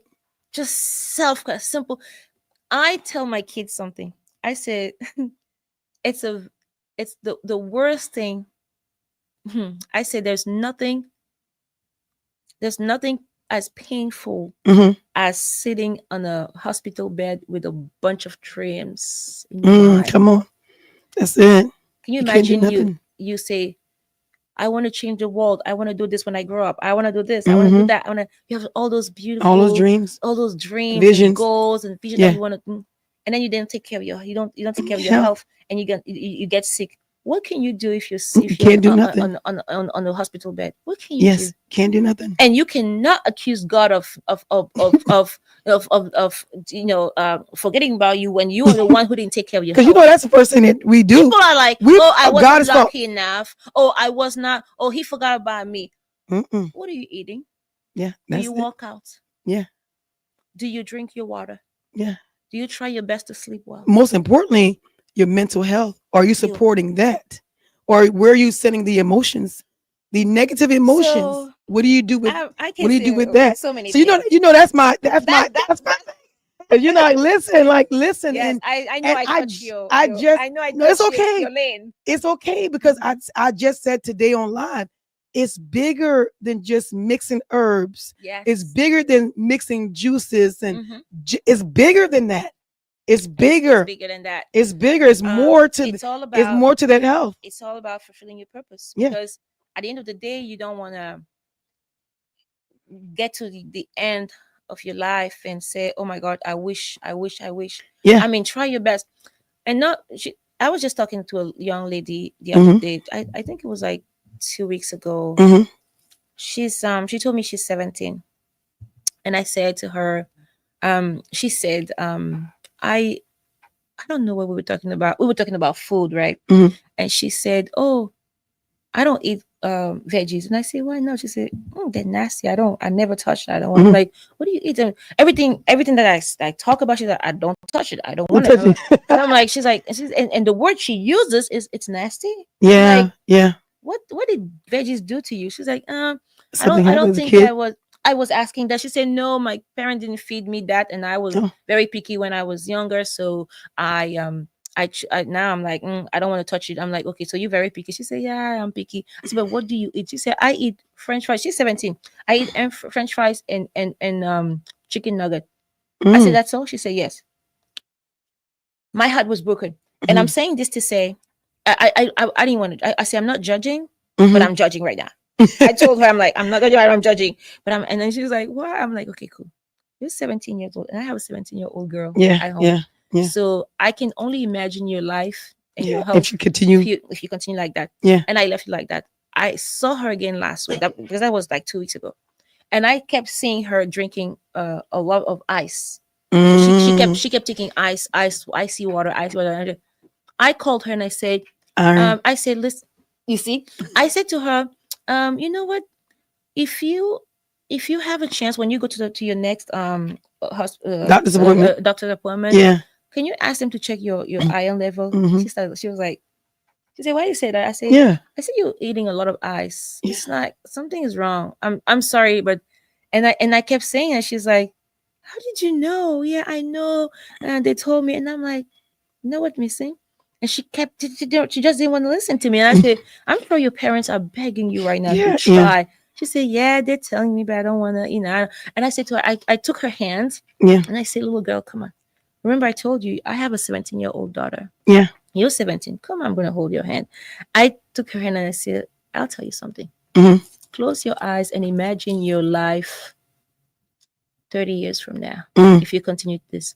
Because if I was able to show you what your life is going to look like and put it on your face, you're going to see." And I said to her, "I have a problem with this, not with you, but with what's going on in your body right now. Because I work with young people, and when I talk about fulfilling your purpose and your goals and your dream and becoming a good member of society and helping, you don't want to be one of those people who is going to regret."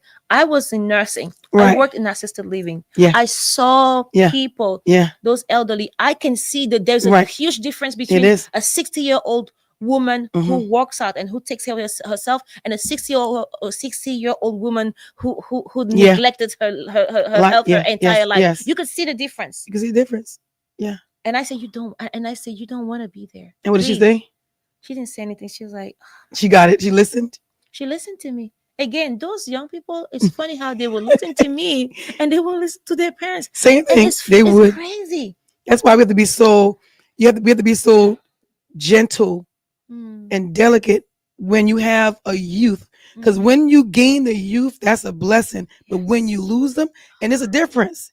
People ask us all the time, why our ministry was filled with youth, and why they love you to come, no matter what, they hug you and this and that. And it's because I'm real with them.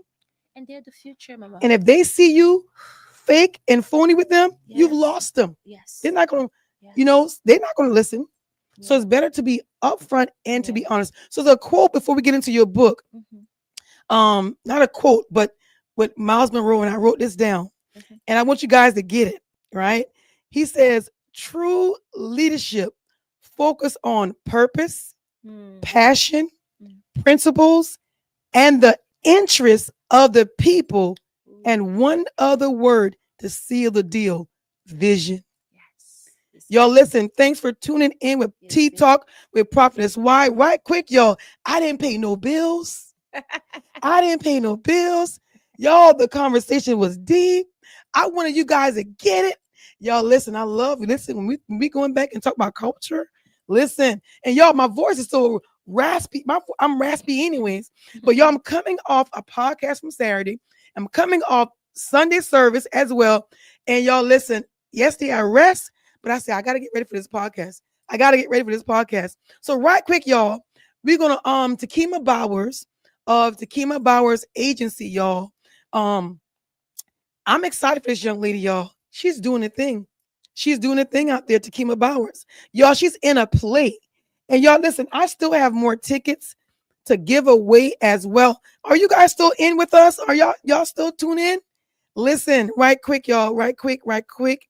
Takima Bowers have a play that's coming up, and I want to say it right. And it is, What Kind of Man Is This? Y'all listen, right quick. $25 in advance and $30 at the door.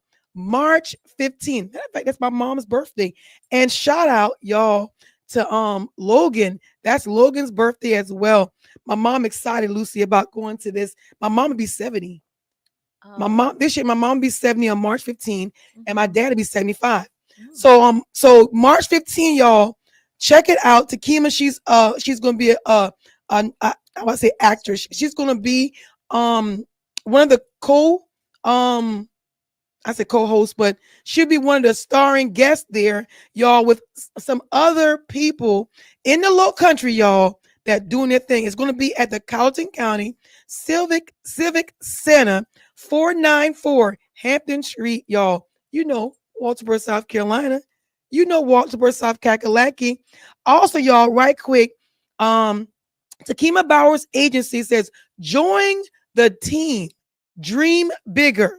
What are some things you can look for? You can make a positive impact. 2, growth opportunities. 3, flexible schedule. Next one, be your own boss. Y'all listen, right quick. That's why we became our own boss. We wouldn't make sure we were part of our children's life in the school system, right? Also, unlimited potential earnings. Contact 404-450-9043 and ask Takima Bowers, how can you get started? Y'all listen, we have a special edition for Agape Word of the Promise Ministries. Yeah, y'all, all the way in Yamasee, South Carolina. Y'all listen, right quick, if we can put up, y'all, we have some entrepreneurs, y'all. Listen, we are Black history. We are Black history. So right quick, if we can put up those different flyers of business owners and Agape. Y'all listen, Apostle Curtis and myself, we're actually celebrating 21 years in October here in the telecommunication industry. Y'all listen, we were the first African descent in America. Y'all listen, I'm saying it right. Y'all, to be African descent, to be business owners in the telecommunication market here in Walterboro, South Carolina. And y'all, guess what, y'all? The vision was big. Come on. Y'all know, like Habakkuk 2, second chapter, second and third verse. So we went a little further, you guys. I went and got myself certified, amen, and board certified as a naturopath doctor. So we're celebrating now 2 years with the Holistic and Wellness Center of the Low Country. Y'all listen once again. Matter of fact, in January is when I didn't even realize, Lucie, that it even went like that. I went in our town right here, and I went in to apply for my business license as a naturopath doctor for this area and for the Holistic and Wellness Center. I had to wait like a couple of days because it was no codes. First, not only first African descent in America, but the first in the entire county. So they had to contact me back to create. Y'all might get excited to create a code. And all I could think about is setting the path. Not just for African, descents here in America, but also everybody else. Yes. So now when they go in, because they want to open up a practice, it's already done. Yes. So I was like, God, I thank you. Wow. So y'all listen. So yeah, so we're grateful. So you guys look at those flyers. Shout out to everyone. And even if you're not in Agape, shout out. Amen. Because we are Black history, y'all. History is still being made every single day. So Lucie, we're gonna hop on in. I know time is winding in, but this is awesome, y'all. Yeah. Y'all, I'm loving the outfit. Yeah, y'all. I got understanding behind the outfit. Yep, amen. My producer's saying something, y'all. Amen. Y'all, also, I thank God for my producer, y'all. Listen. Also, a shout out, y'all. Let me get my phone because I want to say it all right. I know it set it off accessory. Y'all listen. Y'all know I love butterflies. And I know people probably don't know why. I love butterflies because Lucy, butterfly to me represents life. When I look at the butterfly, I think about the process. It comes from a Oh, caterpillar. I see. If you don't abort the process, you turn into a beautiful butterfly. So Hmm. I love the analogy of that caterpillar I see. I transforming see. Hmm. into a butterfly. It's like this. I caught it. I got it. So y'all listen. So right quick, y'all, I have to give it up to Set It Off Accessory. Set It Off Accessory, y'all. We have her fly up. Natasha Williams Holmes. Y'all listen. I have the butterfly bracelet. I have the butterfly earrings and the butterfly necklace. But y'all, she just got the butterfly stuff. Whatever you need, contact Set It Off Accessory. She's even said, come on to her team. She wanted leadership again. She want to show you how she did it. And so you can excel. I'm going to say it even deeper. Catapult. Come on. Amen. In that industry. So reach out to Natasha Holmes at Set It Off Accessories, y'all. And you can become your own boss as well. 843-542-5263. All right. Thank you, Set It Off Accessories, for setting me up for tonight. Amen. Right. So now, Lucy, Yes, ma'am. these books I gave our goddaughter Hmm. this book, and she's watching right now. If it's what time it Oh. is, she's gonna watch it. If she didn't watch it still now, first thing in the morning. And Mhm. I know it was this copy, and I know Yes. you like Yolanda. I'm at this copy. I'm like, I understand that, but I what listen, Hmm. Lucy, this first copy, the phenomenal leader in me, like what birth this book? Like what was going on that you said, I'm gonna write a book? You know, this is like I said earlier, this is not my first book. All right. But with this book Uh-huh. especially, Mm. I remember I trained the youth. Yes. So when I work, not only I work with I organize youth leadership conferences Mm-hmm. every single year, Mm-hmm. but I work in partnership with the UNESCO. UNESCO is the educational branch of the United Nations. Mm-hmm. So we work together. I'm the youth leadership trainer, Mm-hmm. and I work. Those kids are from 13 to about 21 years old. Mm-hmm. We put them in a room. We coach them. Mm-hmm. And I remember that sometimes some parents will send messages and tell the chairman, Mm-hmm. that lady, can we have her contact? Can we have this? Wow. And one time, like, no, at some point, Mm-hmm. some parents started to ask me, do you have any tools Mm-hmm. for for their sibling? For example, a kid who is maybe a teenager is in our program, Right. but he has a sibling who's maybe in elementary school, Yes. and the parents ask me, what are the tools I can can you give me a Mm. tool I can use with my kid until he gets to the age where he can qualify to be in your program? Yes. Yes. And I remember that I was like, I don't know. Yeah. But I remember that I started to think about this. Mm-hmm. Lucy, what are the tools you use for your own kids? Mm. It's And good. we read a lot. Mm-hmm. We just listen. If you have to, not only you have to lead correctly, but you have to lead. You have to read. Yeah. Yeah. Leaders are readers. If you Come don't on. read, and you don't read, what are you going to teach? That's right. That's right. So I remember that I started to tell parents, oh, remember, if you go on to Amazon, there's this book here, you Mm-hmm. can read it and teach your kids. Mm-hmm. Oh, if you go to Barnes and Noble, you can read this book, you can grab this. I found myself recommending so many books, and I'm like, and Mm-hmm. parents are like, you know what? Why am I gonna? First of all, I'm tired. I can't read that much. I can't. Mm-hmm. And I understood. And one day I sat down. I think it was about 3 years and a half ago. Oh my Mm-hmm. gosh, time flies. Mm-hmm.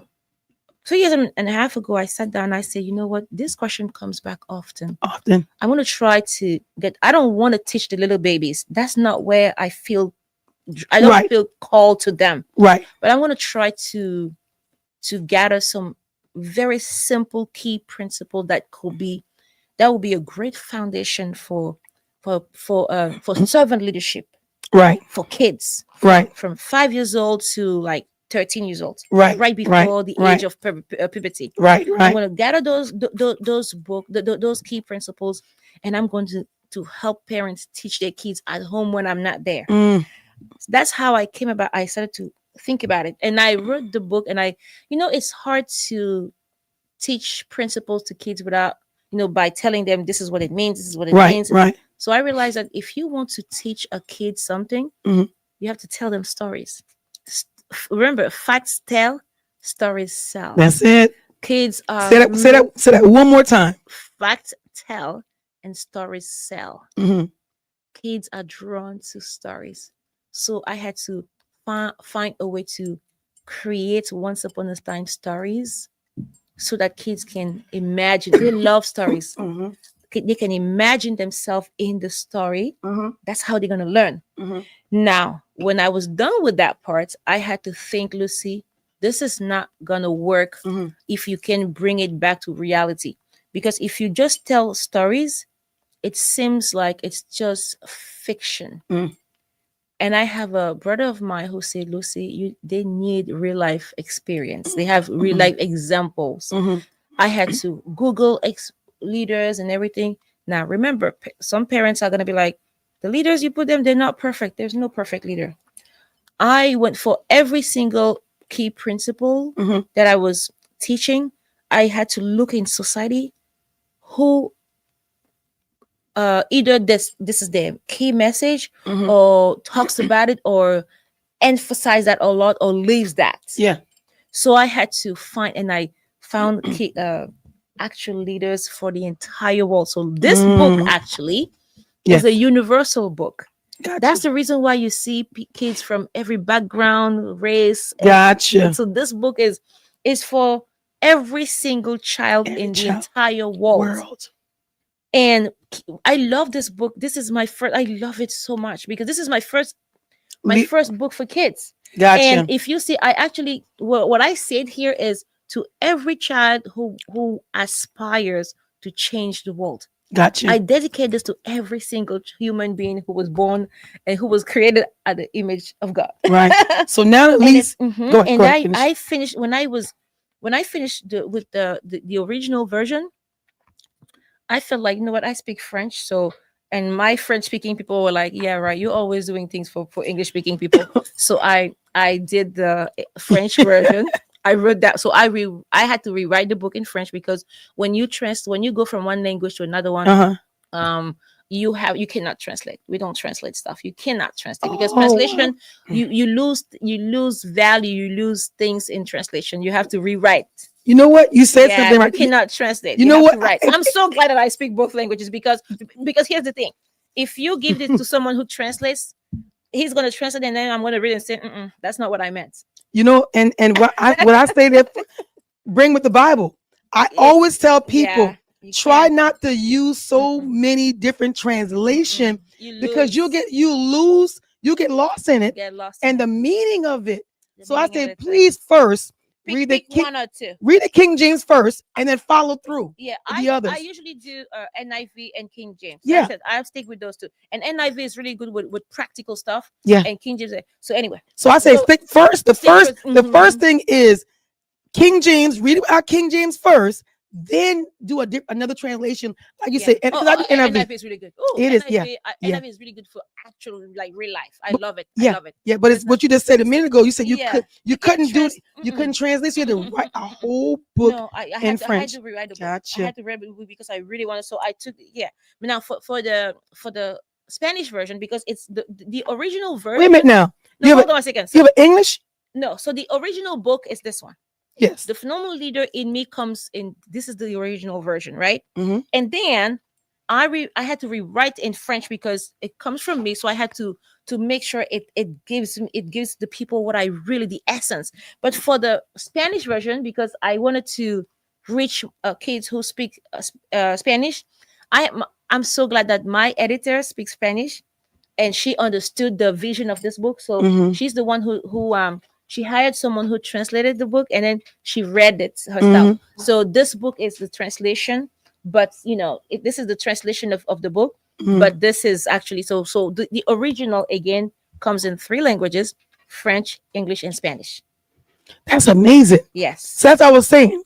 That's amazing. 3 books in 3 different languages. Yes. So like I said, awesome. The original idea is in English, and then I had to do the French one. That's right. And I had to do the Spanish one. So that's where I started with this journey. Now the problem, and I'm not going to say, let me call it a problem without calling it a problem, because I thought I was done. Right. Yolanda, I thought I was done. I'm like, okay, I'm done.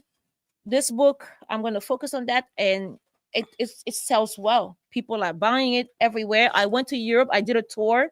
I went to Europe. I went to 4 different countries for the book, but I went to several more. But I went to, for the book, I was actually going to 4 different countries. I went to France, Italy, Belgium, and Italy. So we were, I went to see family, but every time I go to see my family, I take advantage, and we usually do something. So I go there and I see the book they love the book so much, and it was selling in Europe and everything. They were happy. French and English version was selling very well over there. And then I went to Cameroon and Congo. Before we get there, is this book right now, or they're able to still get this particular? Oh yeah, it's everywhere online. So wait a minute. Wait a minute. Wait a minute now. You're doing big things out here, Lucie. You're doing big things. What? So this book, your baby, I say baby. That's my baby. That's true. It is my baby. So your baby, you had triplets. I'll say. I had exactly. I called them triplets. So how did you know? I didn't know. But I called them triplets. So you had your triplets. So right now today, we can go on Amazon. Everywhere. You can go on Amazon, Barnes and Noble, Walmart online, Harvard University bookstore. Awesome. Wait a minute. We're not going to breeze by that. We're not going to breeze. Okay. Your book is in Harvard University bookstore. This book is there. Tell me God ain't good. All of them are. All of them. Your triplets. I'm not kidding. It's in Harvard. Harvard University bookstore right now. You Google. Okay, you go on their website right now. Harvard bookstore, and you Google this title, and you see all the babies are there. All the babies are there. Oh, you Google. You type my name, and all my books are there.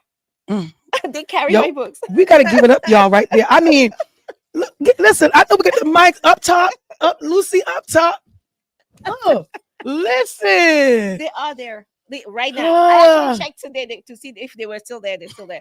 Harvard School, Harvard, Harvard bookstore. Yes. Amazon, Walmart, Barnes and Noble. See your accent came out. Walmart, Barnes and Noble, everywhere. Everywhere. You just Google it. You just Google the book, the name of the book. Everything goes. I'm proud of you, Lucie. Now.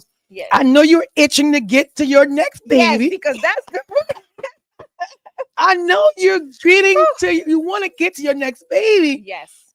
Now, where was she? I call her she. I don't. It's the little girl. Let's just call her little girl. Why? I don't even know how what did happened. You birth? Like what happened? What inspired you to birth? Girl, like what I happened? said, right? When I was done with the Spanish version, I was like, okay, I'm done. You done? I'm done. I'm not doing this anymore. Yeah. It was a lot of work. It was exhausting. And then I started to travel to have events. I went to Cameroon. I had an event with a two non-profit organizations. They were waiting for me. I had with a private elementary school, and I had so many. And I remember that before I went back home, they had the books already because they wanted the book, so we shipped some books over there, and they were like, "Oh, we need the book. We need the book." Over where now? In Cameroon. Oh. They wanted the books in Cameroon so much, and I was like, "Okay, we have to bring some books there." So every time I was finding someone who was going, I was shipped like a box or something. So when I decided to go by myself, yes, I brought like 300 books. I brought 200 in French and 100 in English. Wow. So I go there, and I find out that the leaders of those organizations. They had, Lord Jesus, they had started to use my book as their curriculum. Oh no! For the leadership program. No, I'm not kidding. No, so I don't know. So I go to the events. They have an event for me in one city called Douala, and I see my book is the this one is actually the curriculum for the youth leadership training. Right. And I'm thinking, what's going on? So I have that conference with kids and with parents and, and educators, and after that I go and I go outside, and they actually have about 50 kids for me outside. Yes. And we talk, and the kids tell me exactly what they heard, they learn, they ask me questions, they thank me for writing the book, and I'm like, what? And then this is where I'm starting to shake, because I'm thinking, Lucie, what if you didn't write this book? And I have that little girl. She's 8 years old. I will never forget her. Yes. I cannot remember her name, but she's sitting on like 4 rows down. Yes. And I'm standing in front of the crowd. She says, back when they call me Mama. Call you Mama? She said, I know. She says, Mama Lucie. I say, yes, darling. She said, I have a question for you.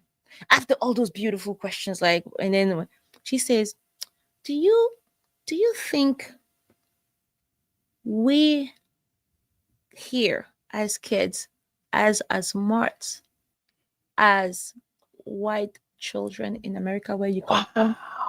8-year-old. Wow. Girl, my heart went into my stomach. Wow. I'm like, okay, hold on 1 second. This means that I still have a lot of work to do. I thought I was getting there. Yeah. I realized that, Lucie, you haven't even started yet. Number one. Number two. Number two, the propaganda worked so well. We're in 2024. That was last year. That was July. So we're in 2024, and this kid still thinks like that. What's going on? What? Like, yeah. And I said to her, listen, girl, of course. First of all, I know a bunch of people, a bunch of adults who are not even as smart as you are. I told her that straight. Yes. She's like, yeah. And I'm like, yeah. And I said, and I was looking at her, and it was driving me crazy. Yeah. That question alone, it was just like what drives me crazy is the fact that she even thought that. Yeah. So, and I leave it like that. So, and I go to another city, and I have 2 other events, like actually 3 other events. So all together, and I see the testimony, and I came back when I was in the airplane going to Congo. I was thinking something has to be done, but I didn't know what. What? But I had 2 issues. The first issue is the book was published here. Yes. So I don't have, I have to ship them over there, and Amazon doesn't ship in my country. It ships in other countries, but not to my country. Why is that? Leadership. Wrong leadership. Yeah. Leadership. It's not well organized, but it ships so many other countries. Right. But it's not, the post office not well organized in my country particularly. But there's so many countries they have that. And I'm like, oh, come on, not my country, come on. Yeah. And the demand is high, and they want the book, and I'm like, okay, cool. What am I gonna do? What am I gonna do? These kids need that book. What am I gonna do? So when I finally came back to the US a few weeks later, I'm thinking, I'm so busy. I was organizing a youth leadership conference for September, and I couldn't focus on. I had to focus on that, but in my mind, it's like. So I sat down and I say, I have to reinvent this book because I'm gonna reinvent a book that is not only. It's not gonna be for the kids from the entire world anymore. It's gonna be for the African descent, and I'm gonna make sure that I can print it first from there. So I have a brother who has a publishing company. And that's actually that on the back. You're gonna see that on the back. Awesome. Yeah, it's in French. It says Les Éditions du Chabelle. Les Éditions du Chabelle. That's the publishing company. So I said to myself, if I publish from there, then I can spread it to the world. Oh, smart. So because they can now because this was printed was published here. Taking the copy and printing over there was gonna be illegal.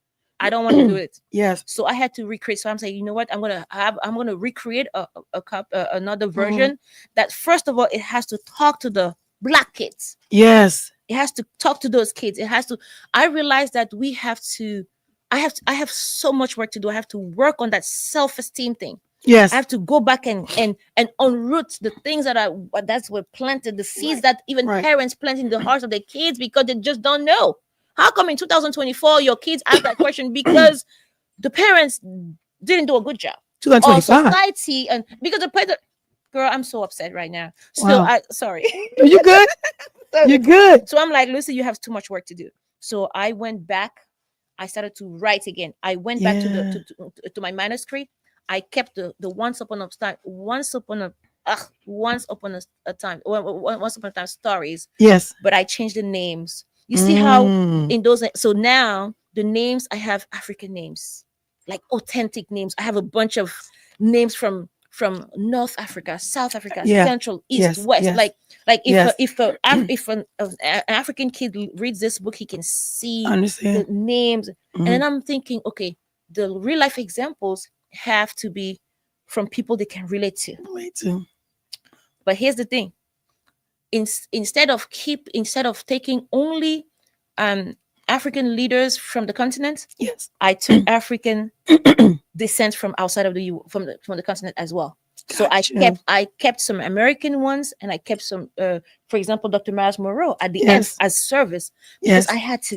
I had to have that Yeah. guy over Yeah. there Yeah. for who he is when it comes to leadership. Yes. So I made sure that the I kept that. And you know what's funny? Someone asked me, "Well, we have a lot of work to do." A lot. There's someone who is from Cameroon, who saw that the other day and said, "Why did you put American people in it? You said it talks to African people." I'm like, "Do you know these American people are Africans? Wow. Don't you understand that they're Africans? I'm not. This is not a book for African people. This is a book for African descent. Yes. I want.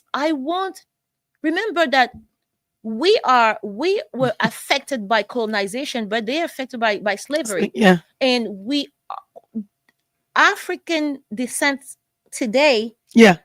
want to know about the history of, Yes. of the motherland. Yes. How they I have to make sure that they know they are a part of this. Yes. This is us. Yes. Yes.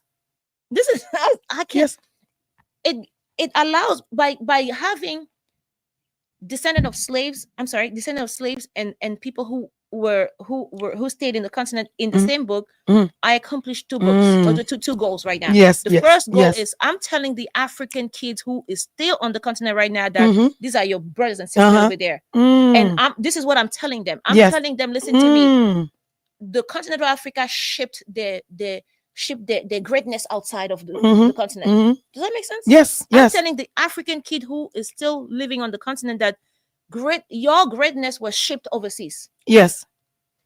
Now I'm telling the African American kids who is Here. here Yes. that you belong to that place. Yes. This is you right here. This is you.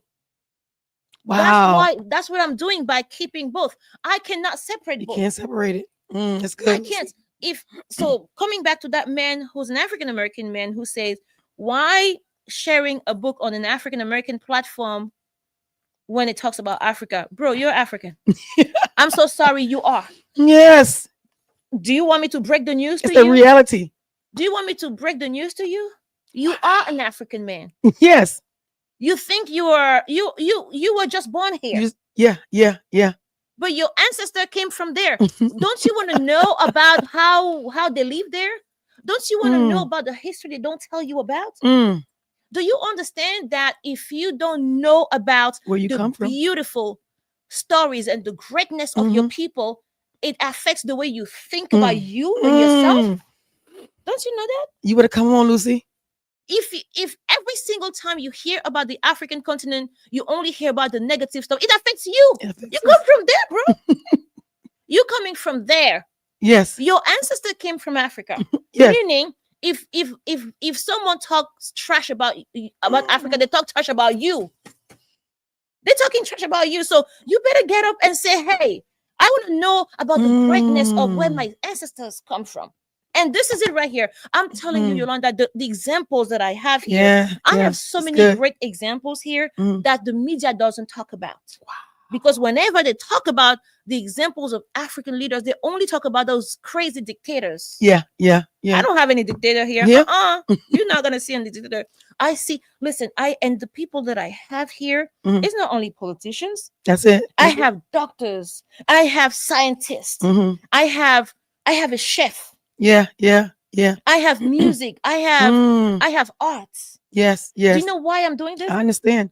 My goal is Showing to them. tell every single child who read this that leadership is not about government only. That's it. You can pursue your dream Yeah, in art yeah, and yeah. lead in that particular thing Lead in that. and Yes. run there and excel and Yes, yes. be great. Yes, yes, yes. You can choose to become a chef. Yes, yes, and leading. And focus on that and you can become a leader in that particular industry and rock the damn thing. Yeah, yeah, yeah, yeah. So when I don't want kids to hear leadership and hear government anymore. That's it. I don't listen. Stop that. Yeah. Leadership is everything. Everything. You can lead in culture. Yeah. You can lead in music. You can lead in science. You can lead in physics. You can lead in mathematics. You can lead in dance. Whatever they want to.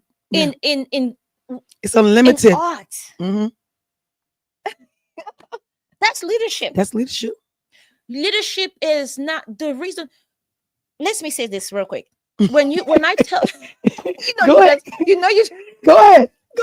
Listen. Yolanda, every single time when I have a conference, yes, and I invite people and I say, bring your kids to that youth leadership conference.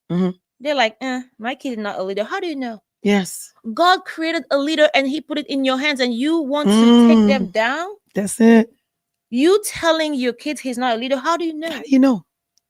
I believe that every single human being was created to become a leader. And when I say that, people say, okay, if everybody leads, who's going to follow? Yes. No, that's not the point. That's not the point. The point is this, and this is what my mentor taught me. Yeah. When it comes to leadership, it's like it doesn't mean they're going to, the reason why they think about it is because they think leadership is about people. Yeah, come on. That's it. Unfortunately, leadership is not about people. It's about Purpose. And as long as you fulfill your passion and you work, and it's all about dominating. Come on. In a certain area of life, you can choose a sector in life. You can choose a mission. Yes. And dominate that.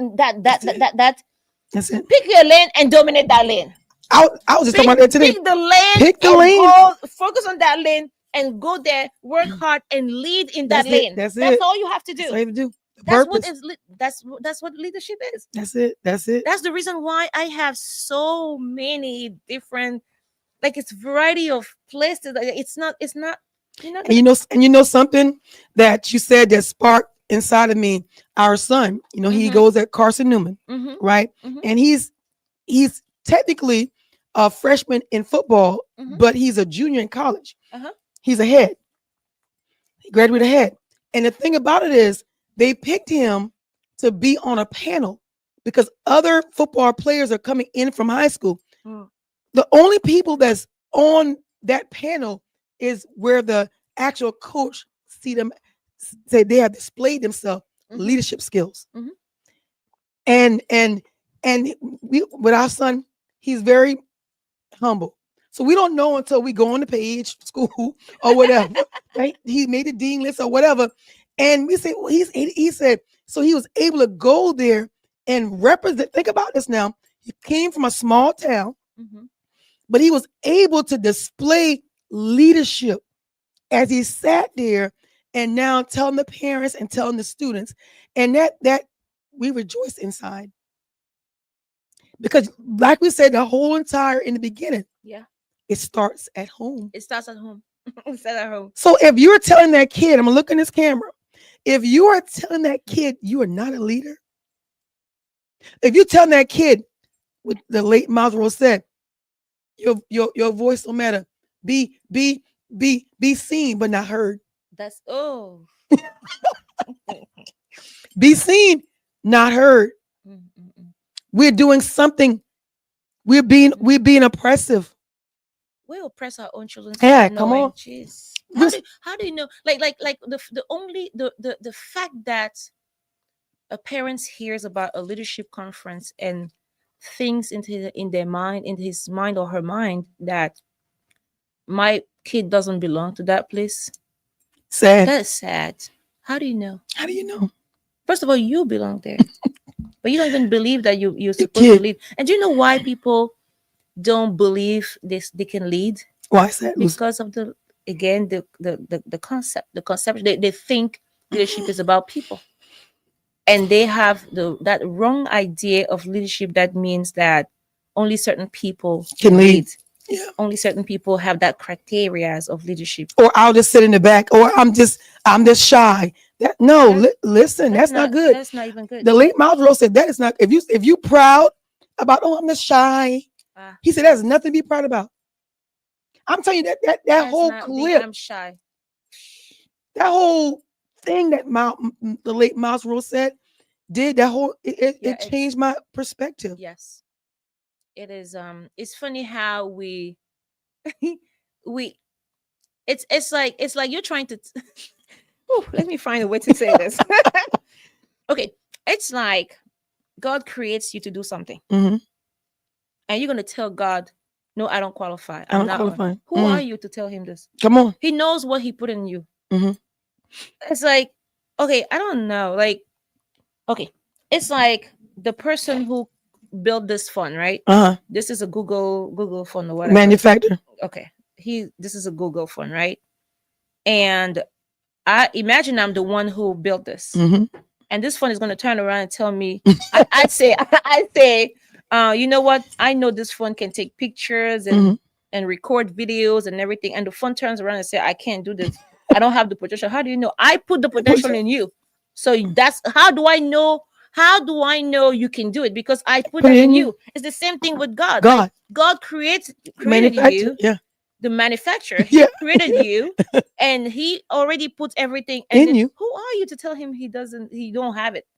Are you crazy? Yeah. Like, you see how human beings are. We fell so low that we just oh my God, it is so bad. And another problem with that leadership misconception is that, especially with people, and I'm going to go back on the African descent, and every single human being who is a part of the oppressed side of life, we life has been tough so much that the propaganda worked so well that we believe. Yeah. And we have a lot of work to do. Yes, it is. Get back on track. You're right.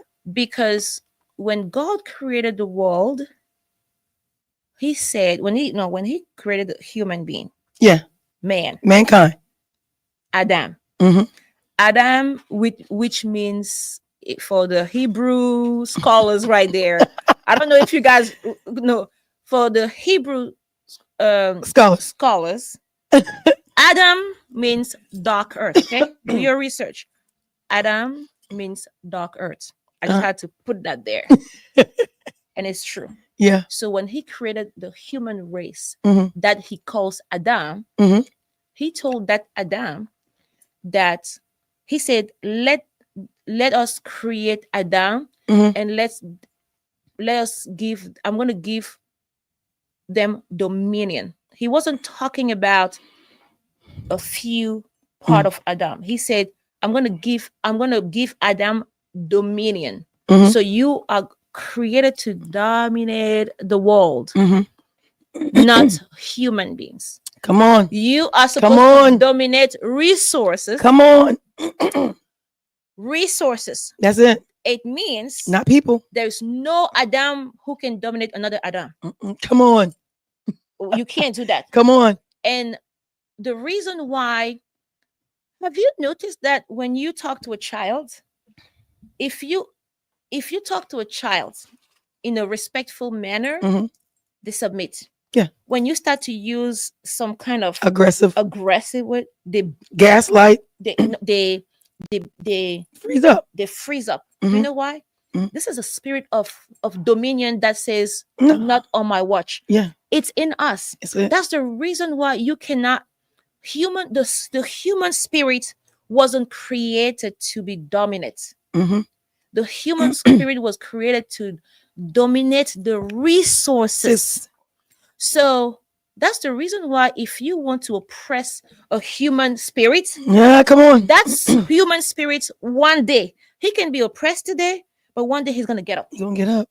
Why? because he has the spirit of the creator in him. In him, that's right. There's no way around it. You cannot do it. It's not, you can't do it otherwise.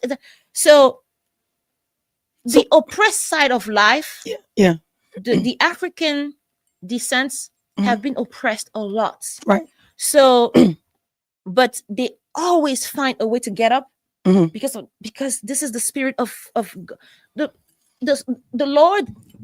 He did this, right? He put his spirit in that soil. Yeah. And because he did that, we have he's our source. So we're coming from him. So we have this, we're supposed to have the same quality that he has. Yes. So we're supposed to dominate the resources. Yeah. And work hard and do all those things. So when I tell kids, especially parents, I say, if you do not believe that your kids is supposed to dominate, it means you don't even believe that God's for yourself. You don't believe it for yourself. Yes. And you don't believe that God did it for your kids. So let me ask you. So sad. It is sad. So let me ask you this question right here. Ministry wise, I see this in ministry wise. You have ministries that will pour into their people, share knowledge, wisdom, all this great stuff. And after they get that and they get built up, they will leave that ministry and go to a ministry that would try to dominate them. Ooh. Ooh. Oh my gosh. And dominate them. Do you think that's a result of going back to the mentality of oppression? Yeah. That's why we have to educate our people. Lord have mercy. Ignorance is dangerous. Yeah. And every single time a leader wants to oppress you, that's from the devil. I'm sorry. It is, and the reason it's diabolic. It is, and the reason why I said, because in that clip that we've been watching, the late Miles Monroe says it. It's if you have people who want to dominate, who want to oppress, it comes from the devil. Yeah. It comes from the pits of hell, I would say, because this is not God-like. We're not supposed to oppress one another. That's right. We're not supposed to do that. Yes. It's not right. If you go to a church, I would say, listen, I'm such a rebel, so I tell you, listen, I'm not. I don't know. I didn't know I was a rebel until I went to a church. I remember back home. I went to a church and then they started telling me how, when I wasn't a believer, I used to wear my skirt. The longest skirt I had was right here. So I give my life to the Lord and I started to go to church, and I was 18 back then. And I don't have any clothes to wear because now I have only shirts like this. Yeah. Or maybe pants. Yes. So, and I wear pants and they try to tell me that I'm going to hell because I wear pants. I was like, bro, I'm not coming. It's over here? No, back home. So that's how it was over here as well. Good luck with that because wow. That's crazy. So it's not just over here. No. And that spirit of rebellion. The funny thing is, I will when I feel like something is not right, either I'll speak up or I'll walk away, or I'm not gonna say anything, or I'm just gonna do it, and it's gonna drive you crazy. But because okay, for example, if you tell me, like, I went to another church that was back home, right, and this is something just talking about how the wrong type of leadership can hurt people. Yes. I went to another church when I went back. Because I used to remember I lived in so many countries. So I used to live in Benin and in Burkina Faso and in Cameroon. And I go to that church in Cameroon. And in that church, what they practice is when you give your when you give your tithes, they want you to put it in an envelope and put your name on it. So in my mind, I'm thinking, God said, letting your left hand not so in my mind I'm thinking, I don't want anybody to know what I give, right? And I was very, very private about it. I don't want you to know how much I give or if I give or not, because I was a student and I can only give what I have because my parents give me money and I have to, and I really want to give because I understand that how important it is to help the ministry and everything. And then they start saying things like, Lucy, don't you give your offering? I say, I do, but I put it in an envelope and I don't put my name on it. Right. Oh, you should, because blah, blah. We have to know who is. I say, why do you need to know? And they say, oh, you're not listening. You're not submitting to the leadership here. I'm like, hey, listen to me carefully. Why do you want to know if I give or not, or how much I give? Right. They say, yeah, because, some people, sometimes they're sick and they have issues in their lives, and sometimes they don't know where it's coming from. So we have to know, blah, blah, blah, blah. I'm like, madness. Exactly. You see your reaction? And I'm like, oh, so sometimes when things happen in your life, we have to go and check and see, do you pay your tithes? I'm like, so you're telling people they're getting sick because they don't pay your tithes? I said, you know what? I said, this is the key reason why I'm not, you will never know. And I'm going to see if I'm going to get sick here. Wow. And guess what? They actually called me rebel. They say, you not want to submit to them. I said, this kind of submission, I'm not doing it. Because I'm going to bring you back to your Bible where the Lord says he doesn't want you. Don't let people know what you're doing. It's between him and I. Yeah. So why? What? You see how sometimes it was different. The wrong type of leadership is everywhere. Yeah. It's everywhere. If you're not careful. Wow.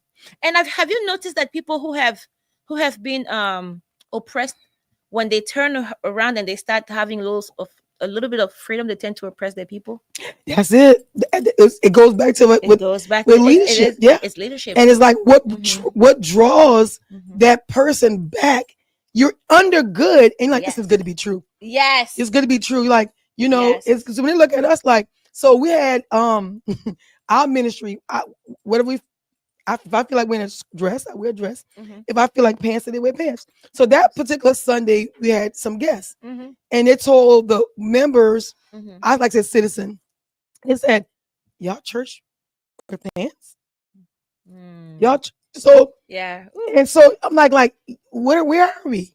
But nevertheless, you pour into who you can pour into, and you just, like the Bible said, to let the wheat and tear grow together.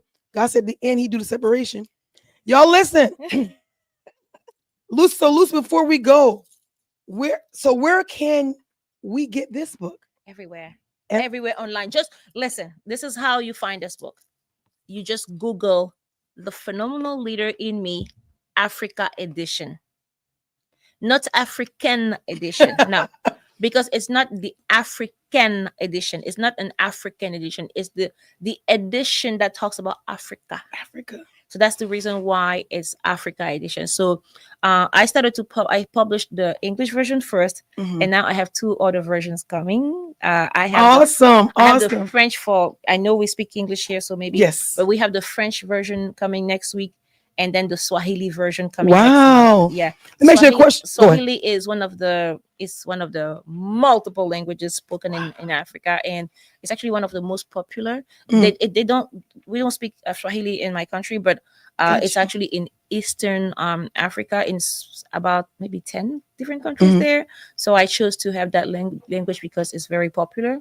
Wow. So let me ask you a question. So was it okay? So I know you said this book got published in it's over there, so it's going to be printed there, but it's also online here. So if you go on Amazon right now, you can order it. So I know you said before, when you publish here, it's hard to send there. So is it the same thing coming over here if you publish there? No. Actually, I published with a publishing company over there. Yes. But we had a contract, and they allowed me to release it here as well. Got you. So I can actually release here and there at the same time. And the funny, awesome. Yeah, I'm so grateful. Awesome. So we're about, the funny thing is right now is that it's not even available there. It's available in the US and everywhere else online. Yes. But it's ready. They already started to print the copies there. but they're waiting for the French version because remember, Got you. Cameroon Got is you. Got we you. have 250 different languages, but the official languages are French and English. So they Oh, they wow. want to release everything next week in French and English at the same time. So next week. Yeah, I believe. Yeah, because my editor and I we're wrapping up the French one, the French version Awesome. this week, and we're gonna see this by this weekend. I'm gonna see if everything is correct, and we're gonna release the French one, and then they can go over there. Yeah. So That's amazing. so it's gonna explode. People are waiting for this book back home. Like they just And waiting. we're playing with it here. We're playing with it here. And They're waiting they're for this book. waiting. They're waiting for the book in Cameroon, and I mean so many countries. They're waiting for the book. So I already have it here, but over there not yet. So they cannot wait. Wow. Yeah. So it's gonna be like a bomb. I know that it's gonna explode. Wow. So you guys listen. She said she gonna give me a copy, y'all. Oh yeah, I'm gonna leave those 2 copies for So you. listen, I'm gonna get her, y'all, to sign these 2 copies. I will. And what I'm going to do, I'm gonna bless someone in the youth. Ooh, I want to awesome. bless you guys, and I want to make sure before you leave here to get your, please, I will. I definitely your sign. This is amazing. It's amazing. Now, question. I know you're the one asking me questions, but can I ask you a question? Sure. I really want to know when you look at this, because look at this cover. It's completely different. It is. So when you look at, because I want to know if people see where my heart is. When you look at this cover, what do you see? When I looked at this cover, yes, I see Africa. Yes. I see different. You could be whatever you want to be. Yes. And I love it. And you're right, because this right here, this like yes. Yeah. This is history. This is history. And you can be whatever you want to be. Yes. Yes. So when you look, this is what I had in mind. If you pay attention, you're going to see I have the map of Africa. I have kids looking up to Africa. Yes. Do you know why? My message to African descent here is, kids of African descent is, listen to me carefully. Yeah. You do not have to look elsewhere anymore to find inspiration. There's so many great leaders we don't talk about. Yeah. Trust me, they're right there. Right there. The reason is that listen, who controls the media? Thank you. So if someone controls the media and doesn't want to put emphasis on the right people who can change your life, listen. It's like right now the media, like this thing, they're not. Before all the other years, Black History Month was set aside. Now they say no, no. That's fine. But it's still up to us to say no. We're going to celebrate it. We're not just February. It's every day. It's every time we open our eyes. Listen. So I have those kids, and if you pay attention, you're gonna see different professions. Yeah. On the map, I have sports, I have arts, I have science, I have. Could be whatever you want to be. Whatever. And then the kids in all those different skin tones, a little bit, some lighter skin. And I'm not gonna get into that. I'm not gonna get into that. Yo, I didn't realize that Lucie and her husband experienced something we experienced with our daughter. And DeQuanda was like, Mom, whenever I tell that story, when she was in kindergarten, and we never taught our children color. We taught them, that you could be whatever you want to be. And we were never in this one place, one culture, one people. Yes. It was always diverse. That's what I did. And when she went to, it was a kindergarten, and the little boy said to her, it was a Caucasian little boy, he said, my dad said, I can't play with you anymore. He said, because I'm white and you're Black. Keep in mind, our daughter was a little kindergarten, so 5 years old. She said, I'm not Black, I'm brown. I'm not Black, I'm brown. And the teacher had to call me because we didn't teach her race. We didn't teach her color. And that makes sense. And we said, no, you're not going to teach her this. No, because you're right. It's not a Black or white thing. No. So listen. What's funny? Like I said, it's funny how I had a similar experience with my son. My son is 21 years old.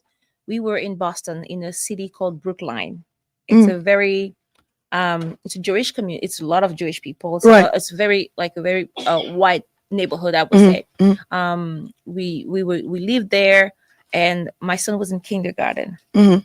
And remember, I wasn't born here. Yes. So I didn't understand the dynamic between race. Yes. So I don't understand. There are so many things that I'm learning as I go. Wow. Because remember, I came to the US. Yes. From the African continent after going to many countries where everybody was black.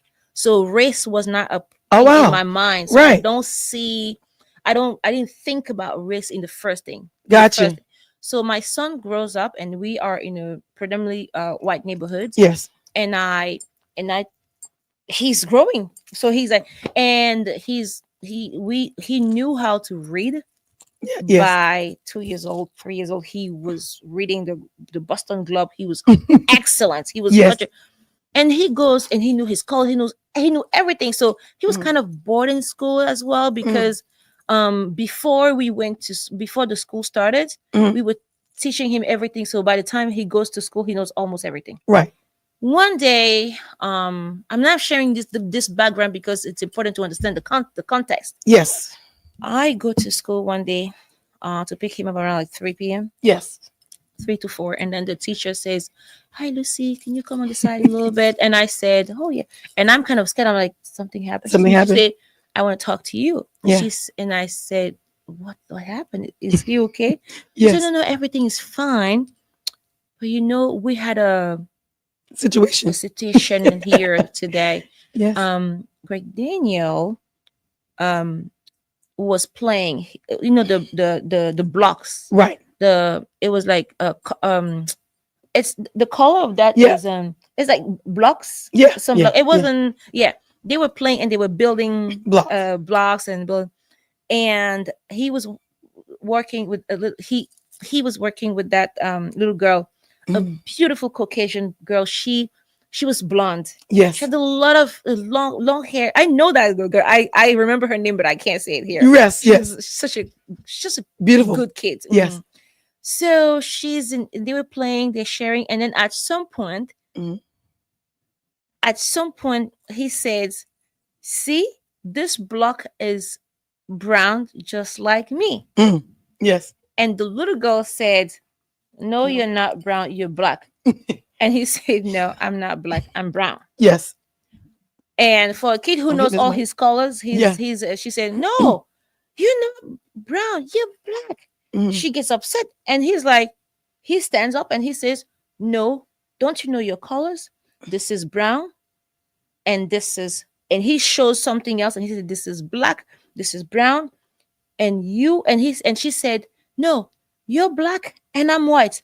And my son, poor kid, he's 5 years old, and he says, "What did you say? You're not white, you're pink." Poor kid. And now it's a back and forth. And how did the teacher handle it? And the teacher is like, "Wait a minute, I can't get involved in this." She was observing them, and at some point, because it was getting heated, because both kids were right. But my son is upset because he says she doesn't know her colors. And he kept saying, "Don't you know your colors?" And finally the teacher's like, "Okay, stop. You gotta stop. You both are right, but and I don't know how she solved the issue." So she tells me the story, and she's like, and she says, "You know what? You didn't teach about race to your kid?" Oh. I said, "No, I never said that word in my house." She's like, "Why not?"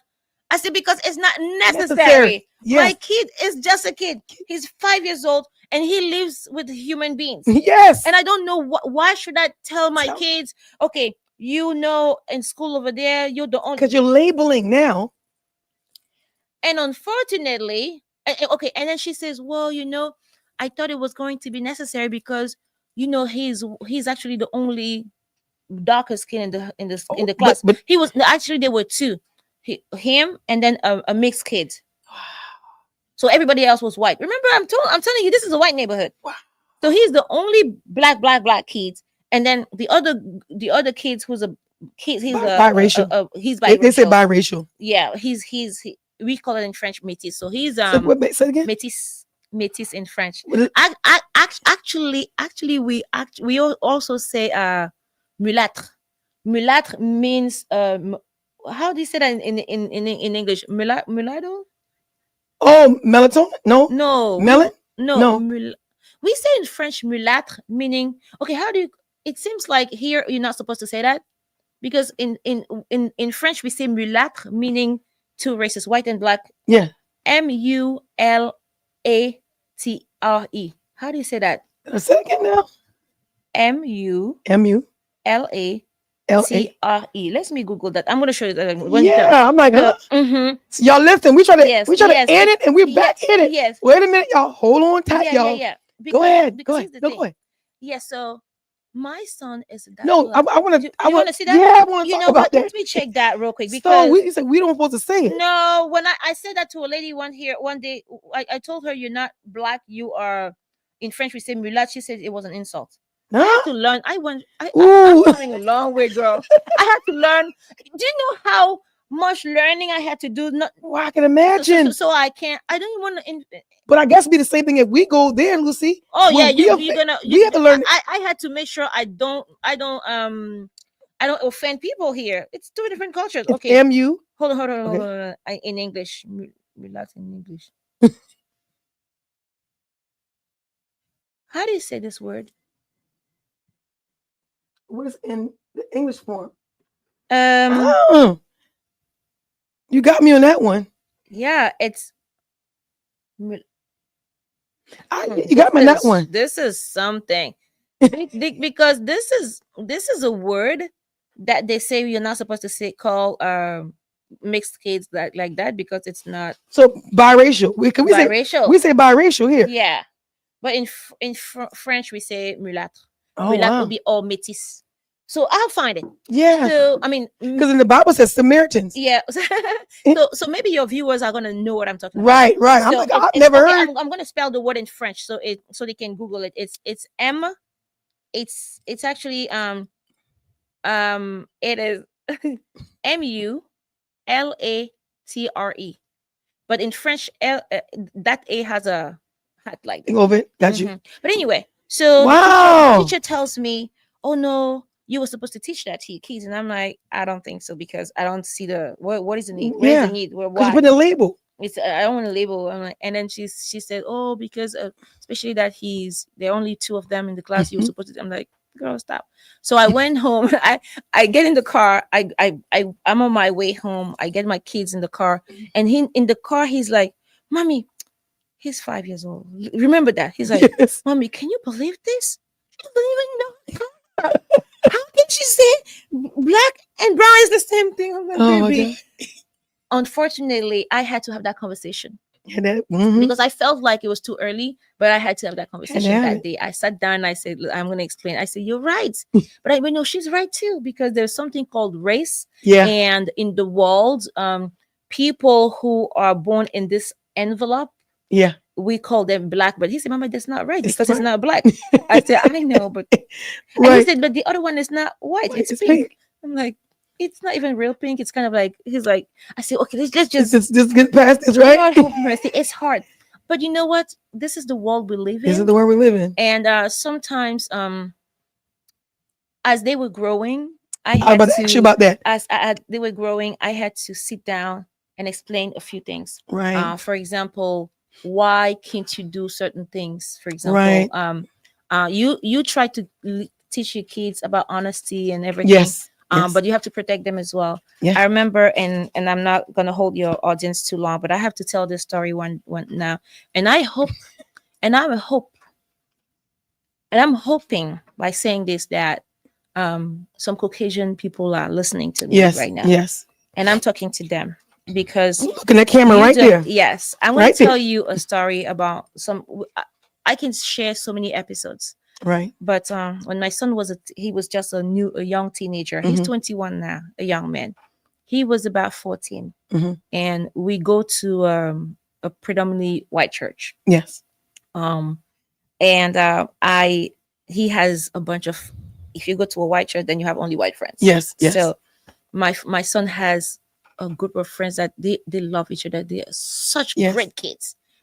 But when he turned 14, I started to tell him, "Hey, if you guys go to do this and that, Yeah. Remember, Yeah. because you are a beautiful son Mm-hmm. under this beautiful dark envelope, Yeah. there are things you can't do. Can't do. So he said, why not? So I had to explain. Mm-hmm. Unfortunately, you're just a kid, but the world sees you It's different. And Yeah. then I remember that I have a good friend. Her husband is a pastor. Mm-hmm.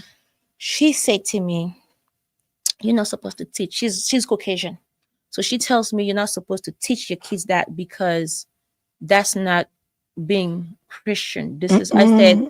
I said, listen to me. I don't understand what you mean by that. Yeah. She said, God does not call us to be fearful. I say, you're right. Educate. Hold on one second. That's that, and I'm like, I understand what you're saying, but remember. And then she says, oh, okay. She asked me the question. He found a job already. I said no. I'm going to wait until he turns 16. Yes. And then I don't want him to do certain type of jobs because he cannot do certain things. And she said, well, my son is 14, but he's already mowing the lawn in the neighborhood. Mm-hmm. I said, remember, we live in a white neighborhood and my son is a dark skin.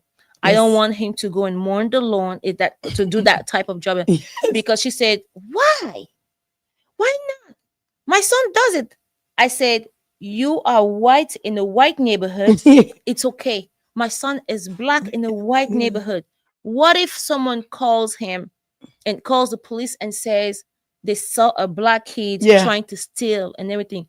Oh, Lucie, you're a believer. You cannot say that. Christ calls us to live in faith, not in fear. Yeah. I said, I agree with you, my dear, 100%. But here's what he says. We have to have wisdom. That's it. We live in the same world. Mm-hmm. I understand that your heart is good because you're a Christ follower and you understand those things. But not everybody is like that. The world is not for my son. That's right. That's right. And it's painful. And it is. And this is why you and I, we live in the same atmosphere, but we don't have the same experiences. I'm not going to expose my son. I'm going to wait until my son gets to the age where he can have a job in a company. Yes. And I'm going to let him do that. So I waited until he turned 17. That's fine. And then he got hired at UPS and he worked there. Yes. And I felt better. Yes. Oh, then I'm like, can't do it. Yes, a difference. Unfortunately, it is. So please, Caucasian people, I love you so much. Yes, we do. But please understand. Understand. There are some things we cannot do. It's not because we have to protect our children. Have to. Not because you're a bad person, but because in society, some people are bad. Yes.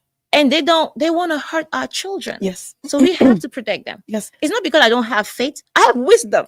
I have wisdom. Good. I do have. You have to tell our son, like, you can't wear hoodies. You can't wear. You can't. I told my son, you can't wear hoodies. When he does it, I'm like, stick it out. Yeah. And he's like, why not? I say, you don't leave this house until you. Yes. I don't care what you think. Yes, have to. And I'm still that mother. We teach my husband. He taught our son, if you get pulled over, this is what you do. Yes. We can tough it out when you get home. This is what you do. Yes. And this is the reality. It's sad, but it's a reality. This is the reality, and that's okay. So we have to use wisdom. Yeah, and I'm okay with being called, oh, I don't have faith. Nah, call it the way you want. That's wisdom. But I call it wisdom. And I call it protection. That's it. Y'all, listen, y'all. We are conversating here tonight on Tea Talk with Prophetess. Why, y'all, listen. We started a little after 7:30. Y'all, listen. What time is it? It's you asked me how long would it? I'm like, listen, depends. And we even got really in like we wanted to get in. But nevertheless, the Holy Spirit, he allowed us. He got what he wanted to get out. Mm-hmm. And we know it's going to bless many. But before you're going to kind of relax tonight and you're going to head out in the morning. Mm-hmm. And so we have a gift to give you. Y'all listen.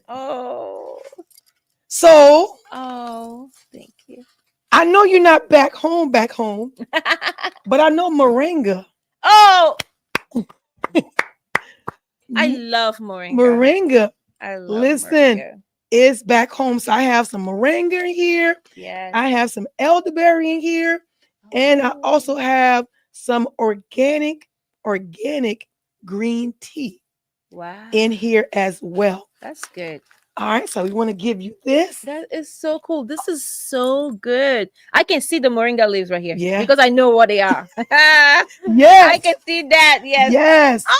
So we wanted to personalize. We like to personalize every guest with a cup. And when we saw this, I said, "This is her. I have to get this."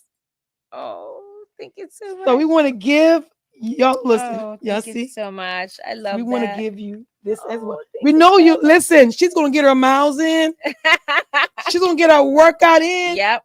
So we're like, listen, we want to give you a real big. That's a big. Like, I'm gonna drink my water in this. Yes, thank you so much for the sparkle. A little sparkle, y'all. Yeah, I appreciate it so much. You're welcome. Here. You're welcome. Thank you so much for having me here. I'm grateful because we had a chance to see how we are one people. Yeah.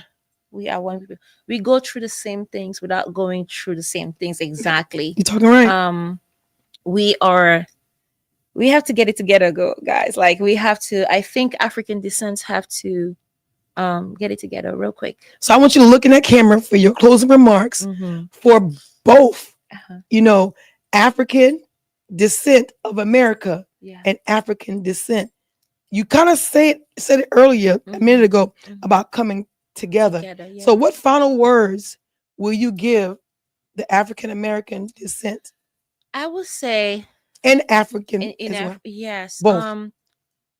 We all the African descents, and I'm using this term. I know why I'm saying this because that's who we are. We are the African descents. Every single human being who were born from an African ancestor is an African descent. And I want you to understand that we're one people. We have the same bloods, and we have to get it together. We have to stop the nasty division and all that stuff. We have to.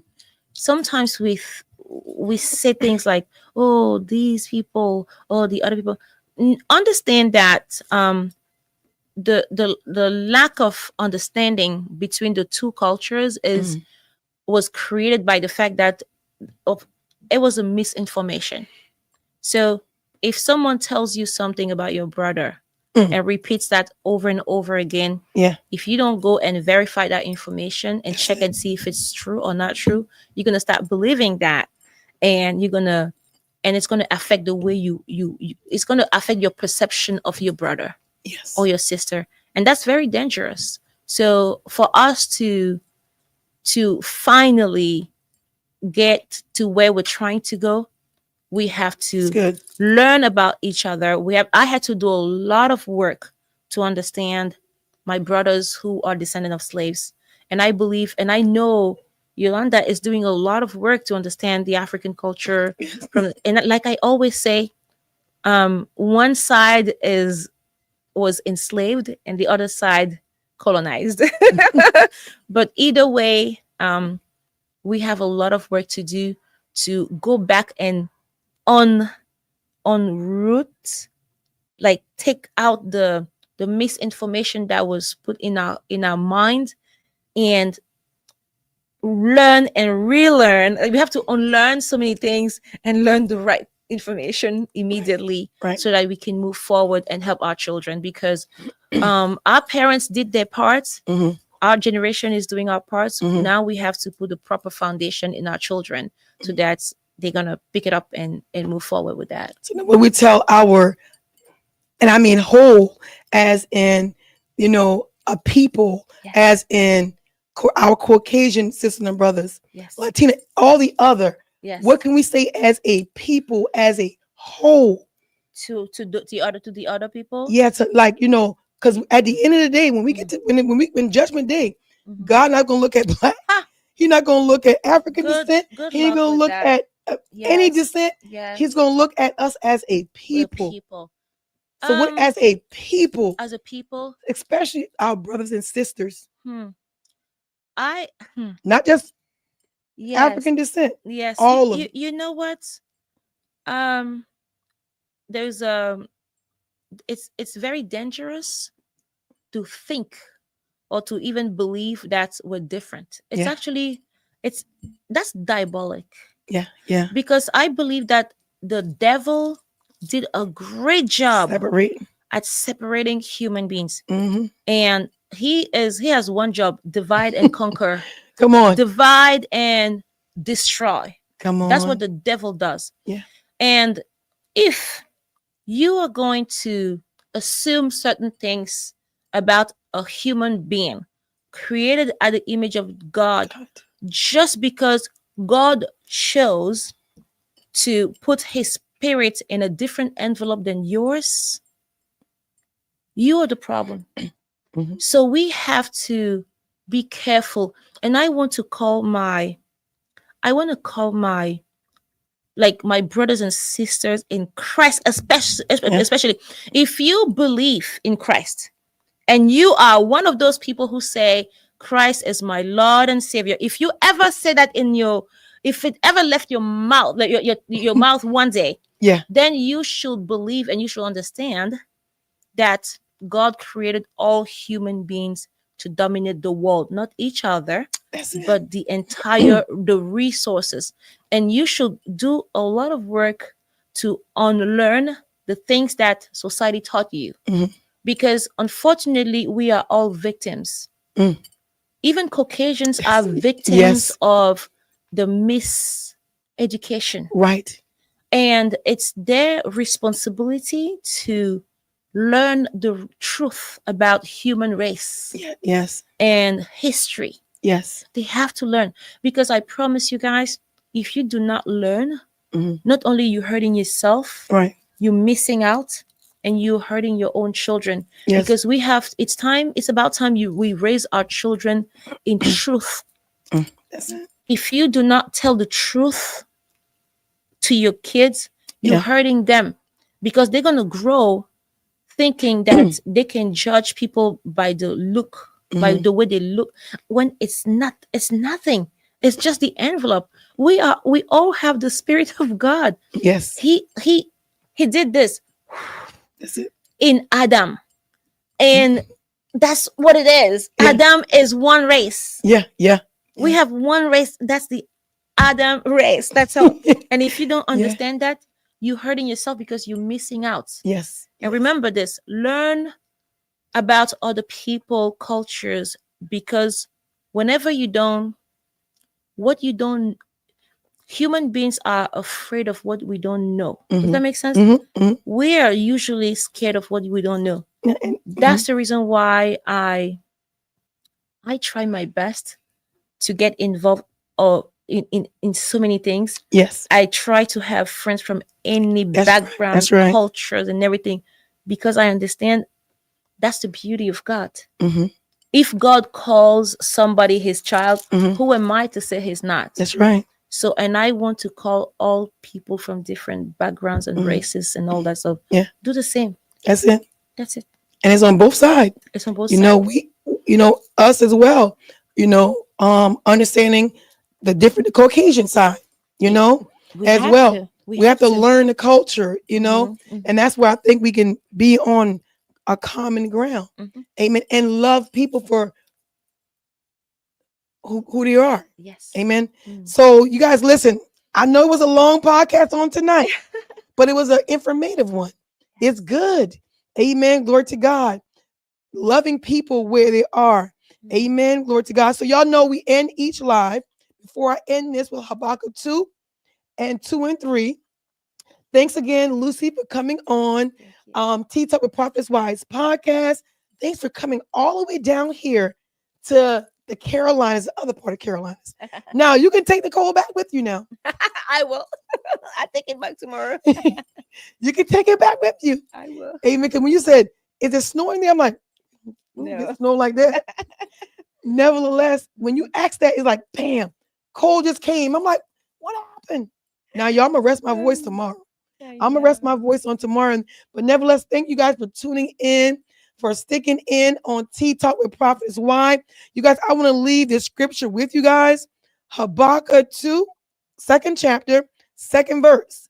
And the vision is yet for an appointed time, but at the end it shall speak.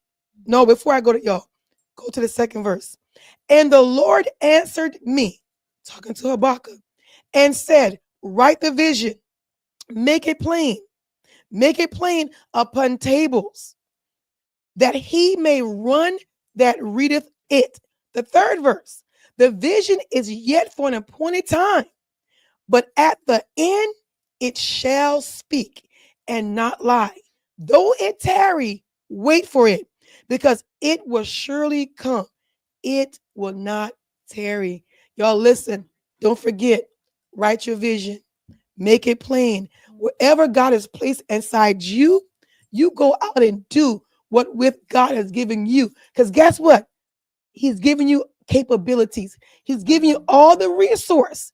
If you're saying, well, I don't have the resource, could it be you're not in the lane that he predestined for you? So ask him. So Lord, am I doing what you have purposed me to do upon this earth?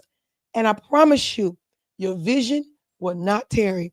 It will come to pass. But I want you to remember this. While you on that vision, work in that purpose. All right, you guys, you tune in with Tea Talk with Prophetess Y. It's another episode. We'll see you guys on the 22nd for another episode on Tea Talk with Prophetess Y. This is our special edition, Black History, or should I say African descent. African or African descent? African descent. African descent. Y'all, I'm learning.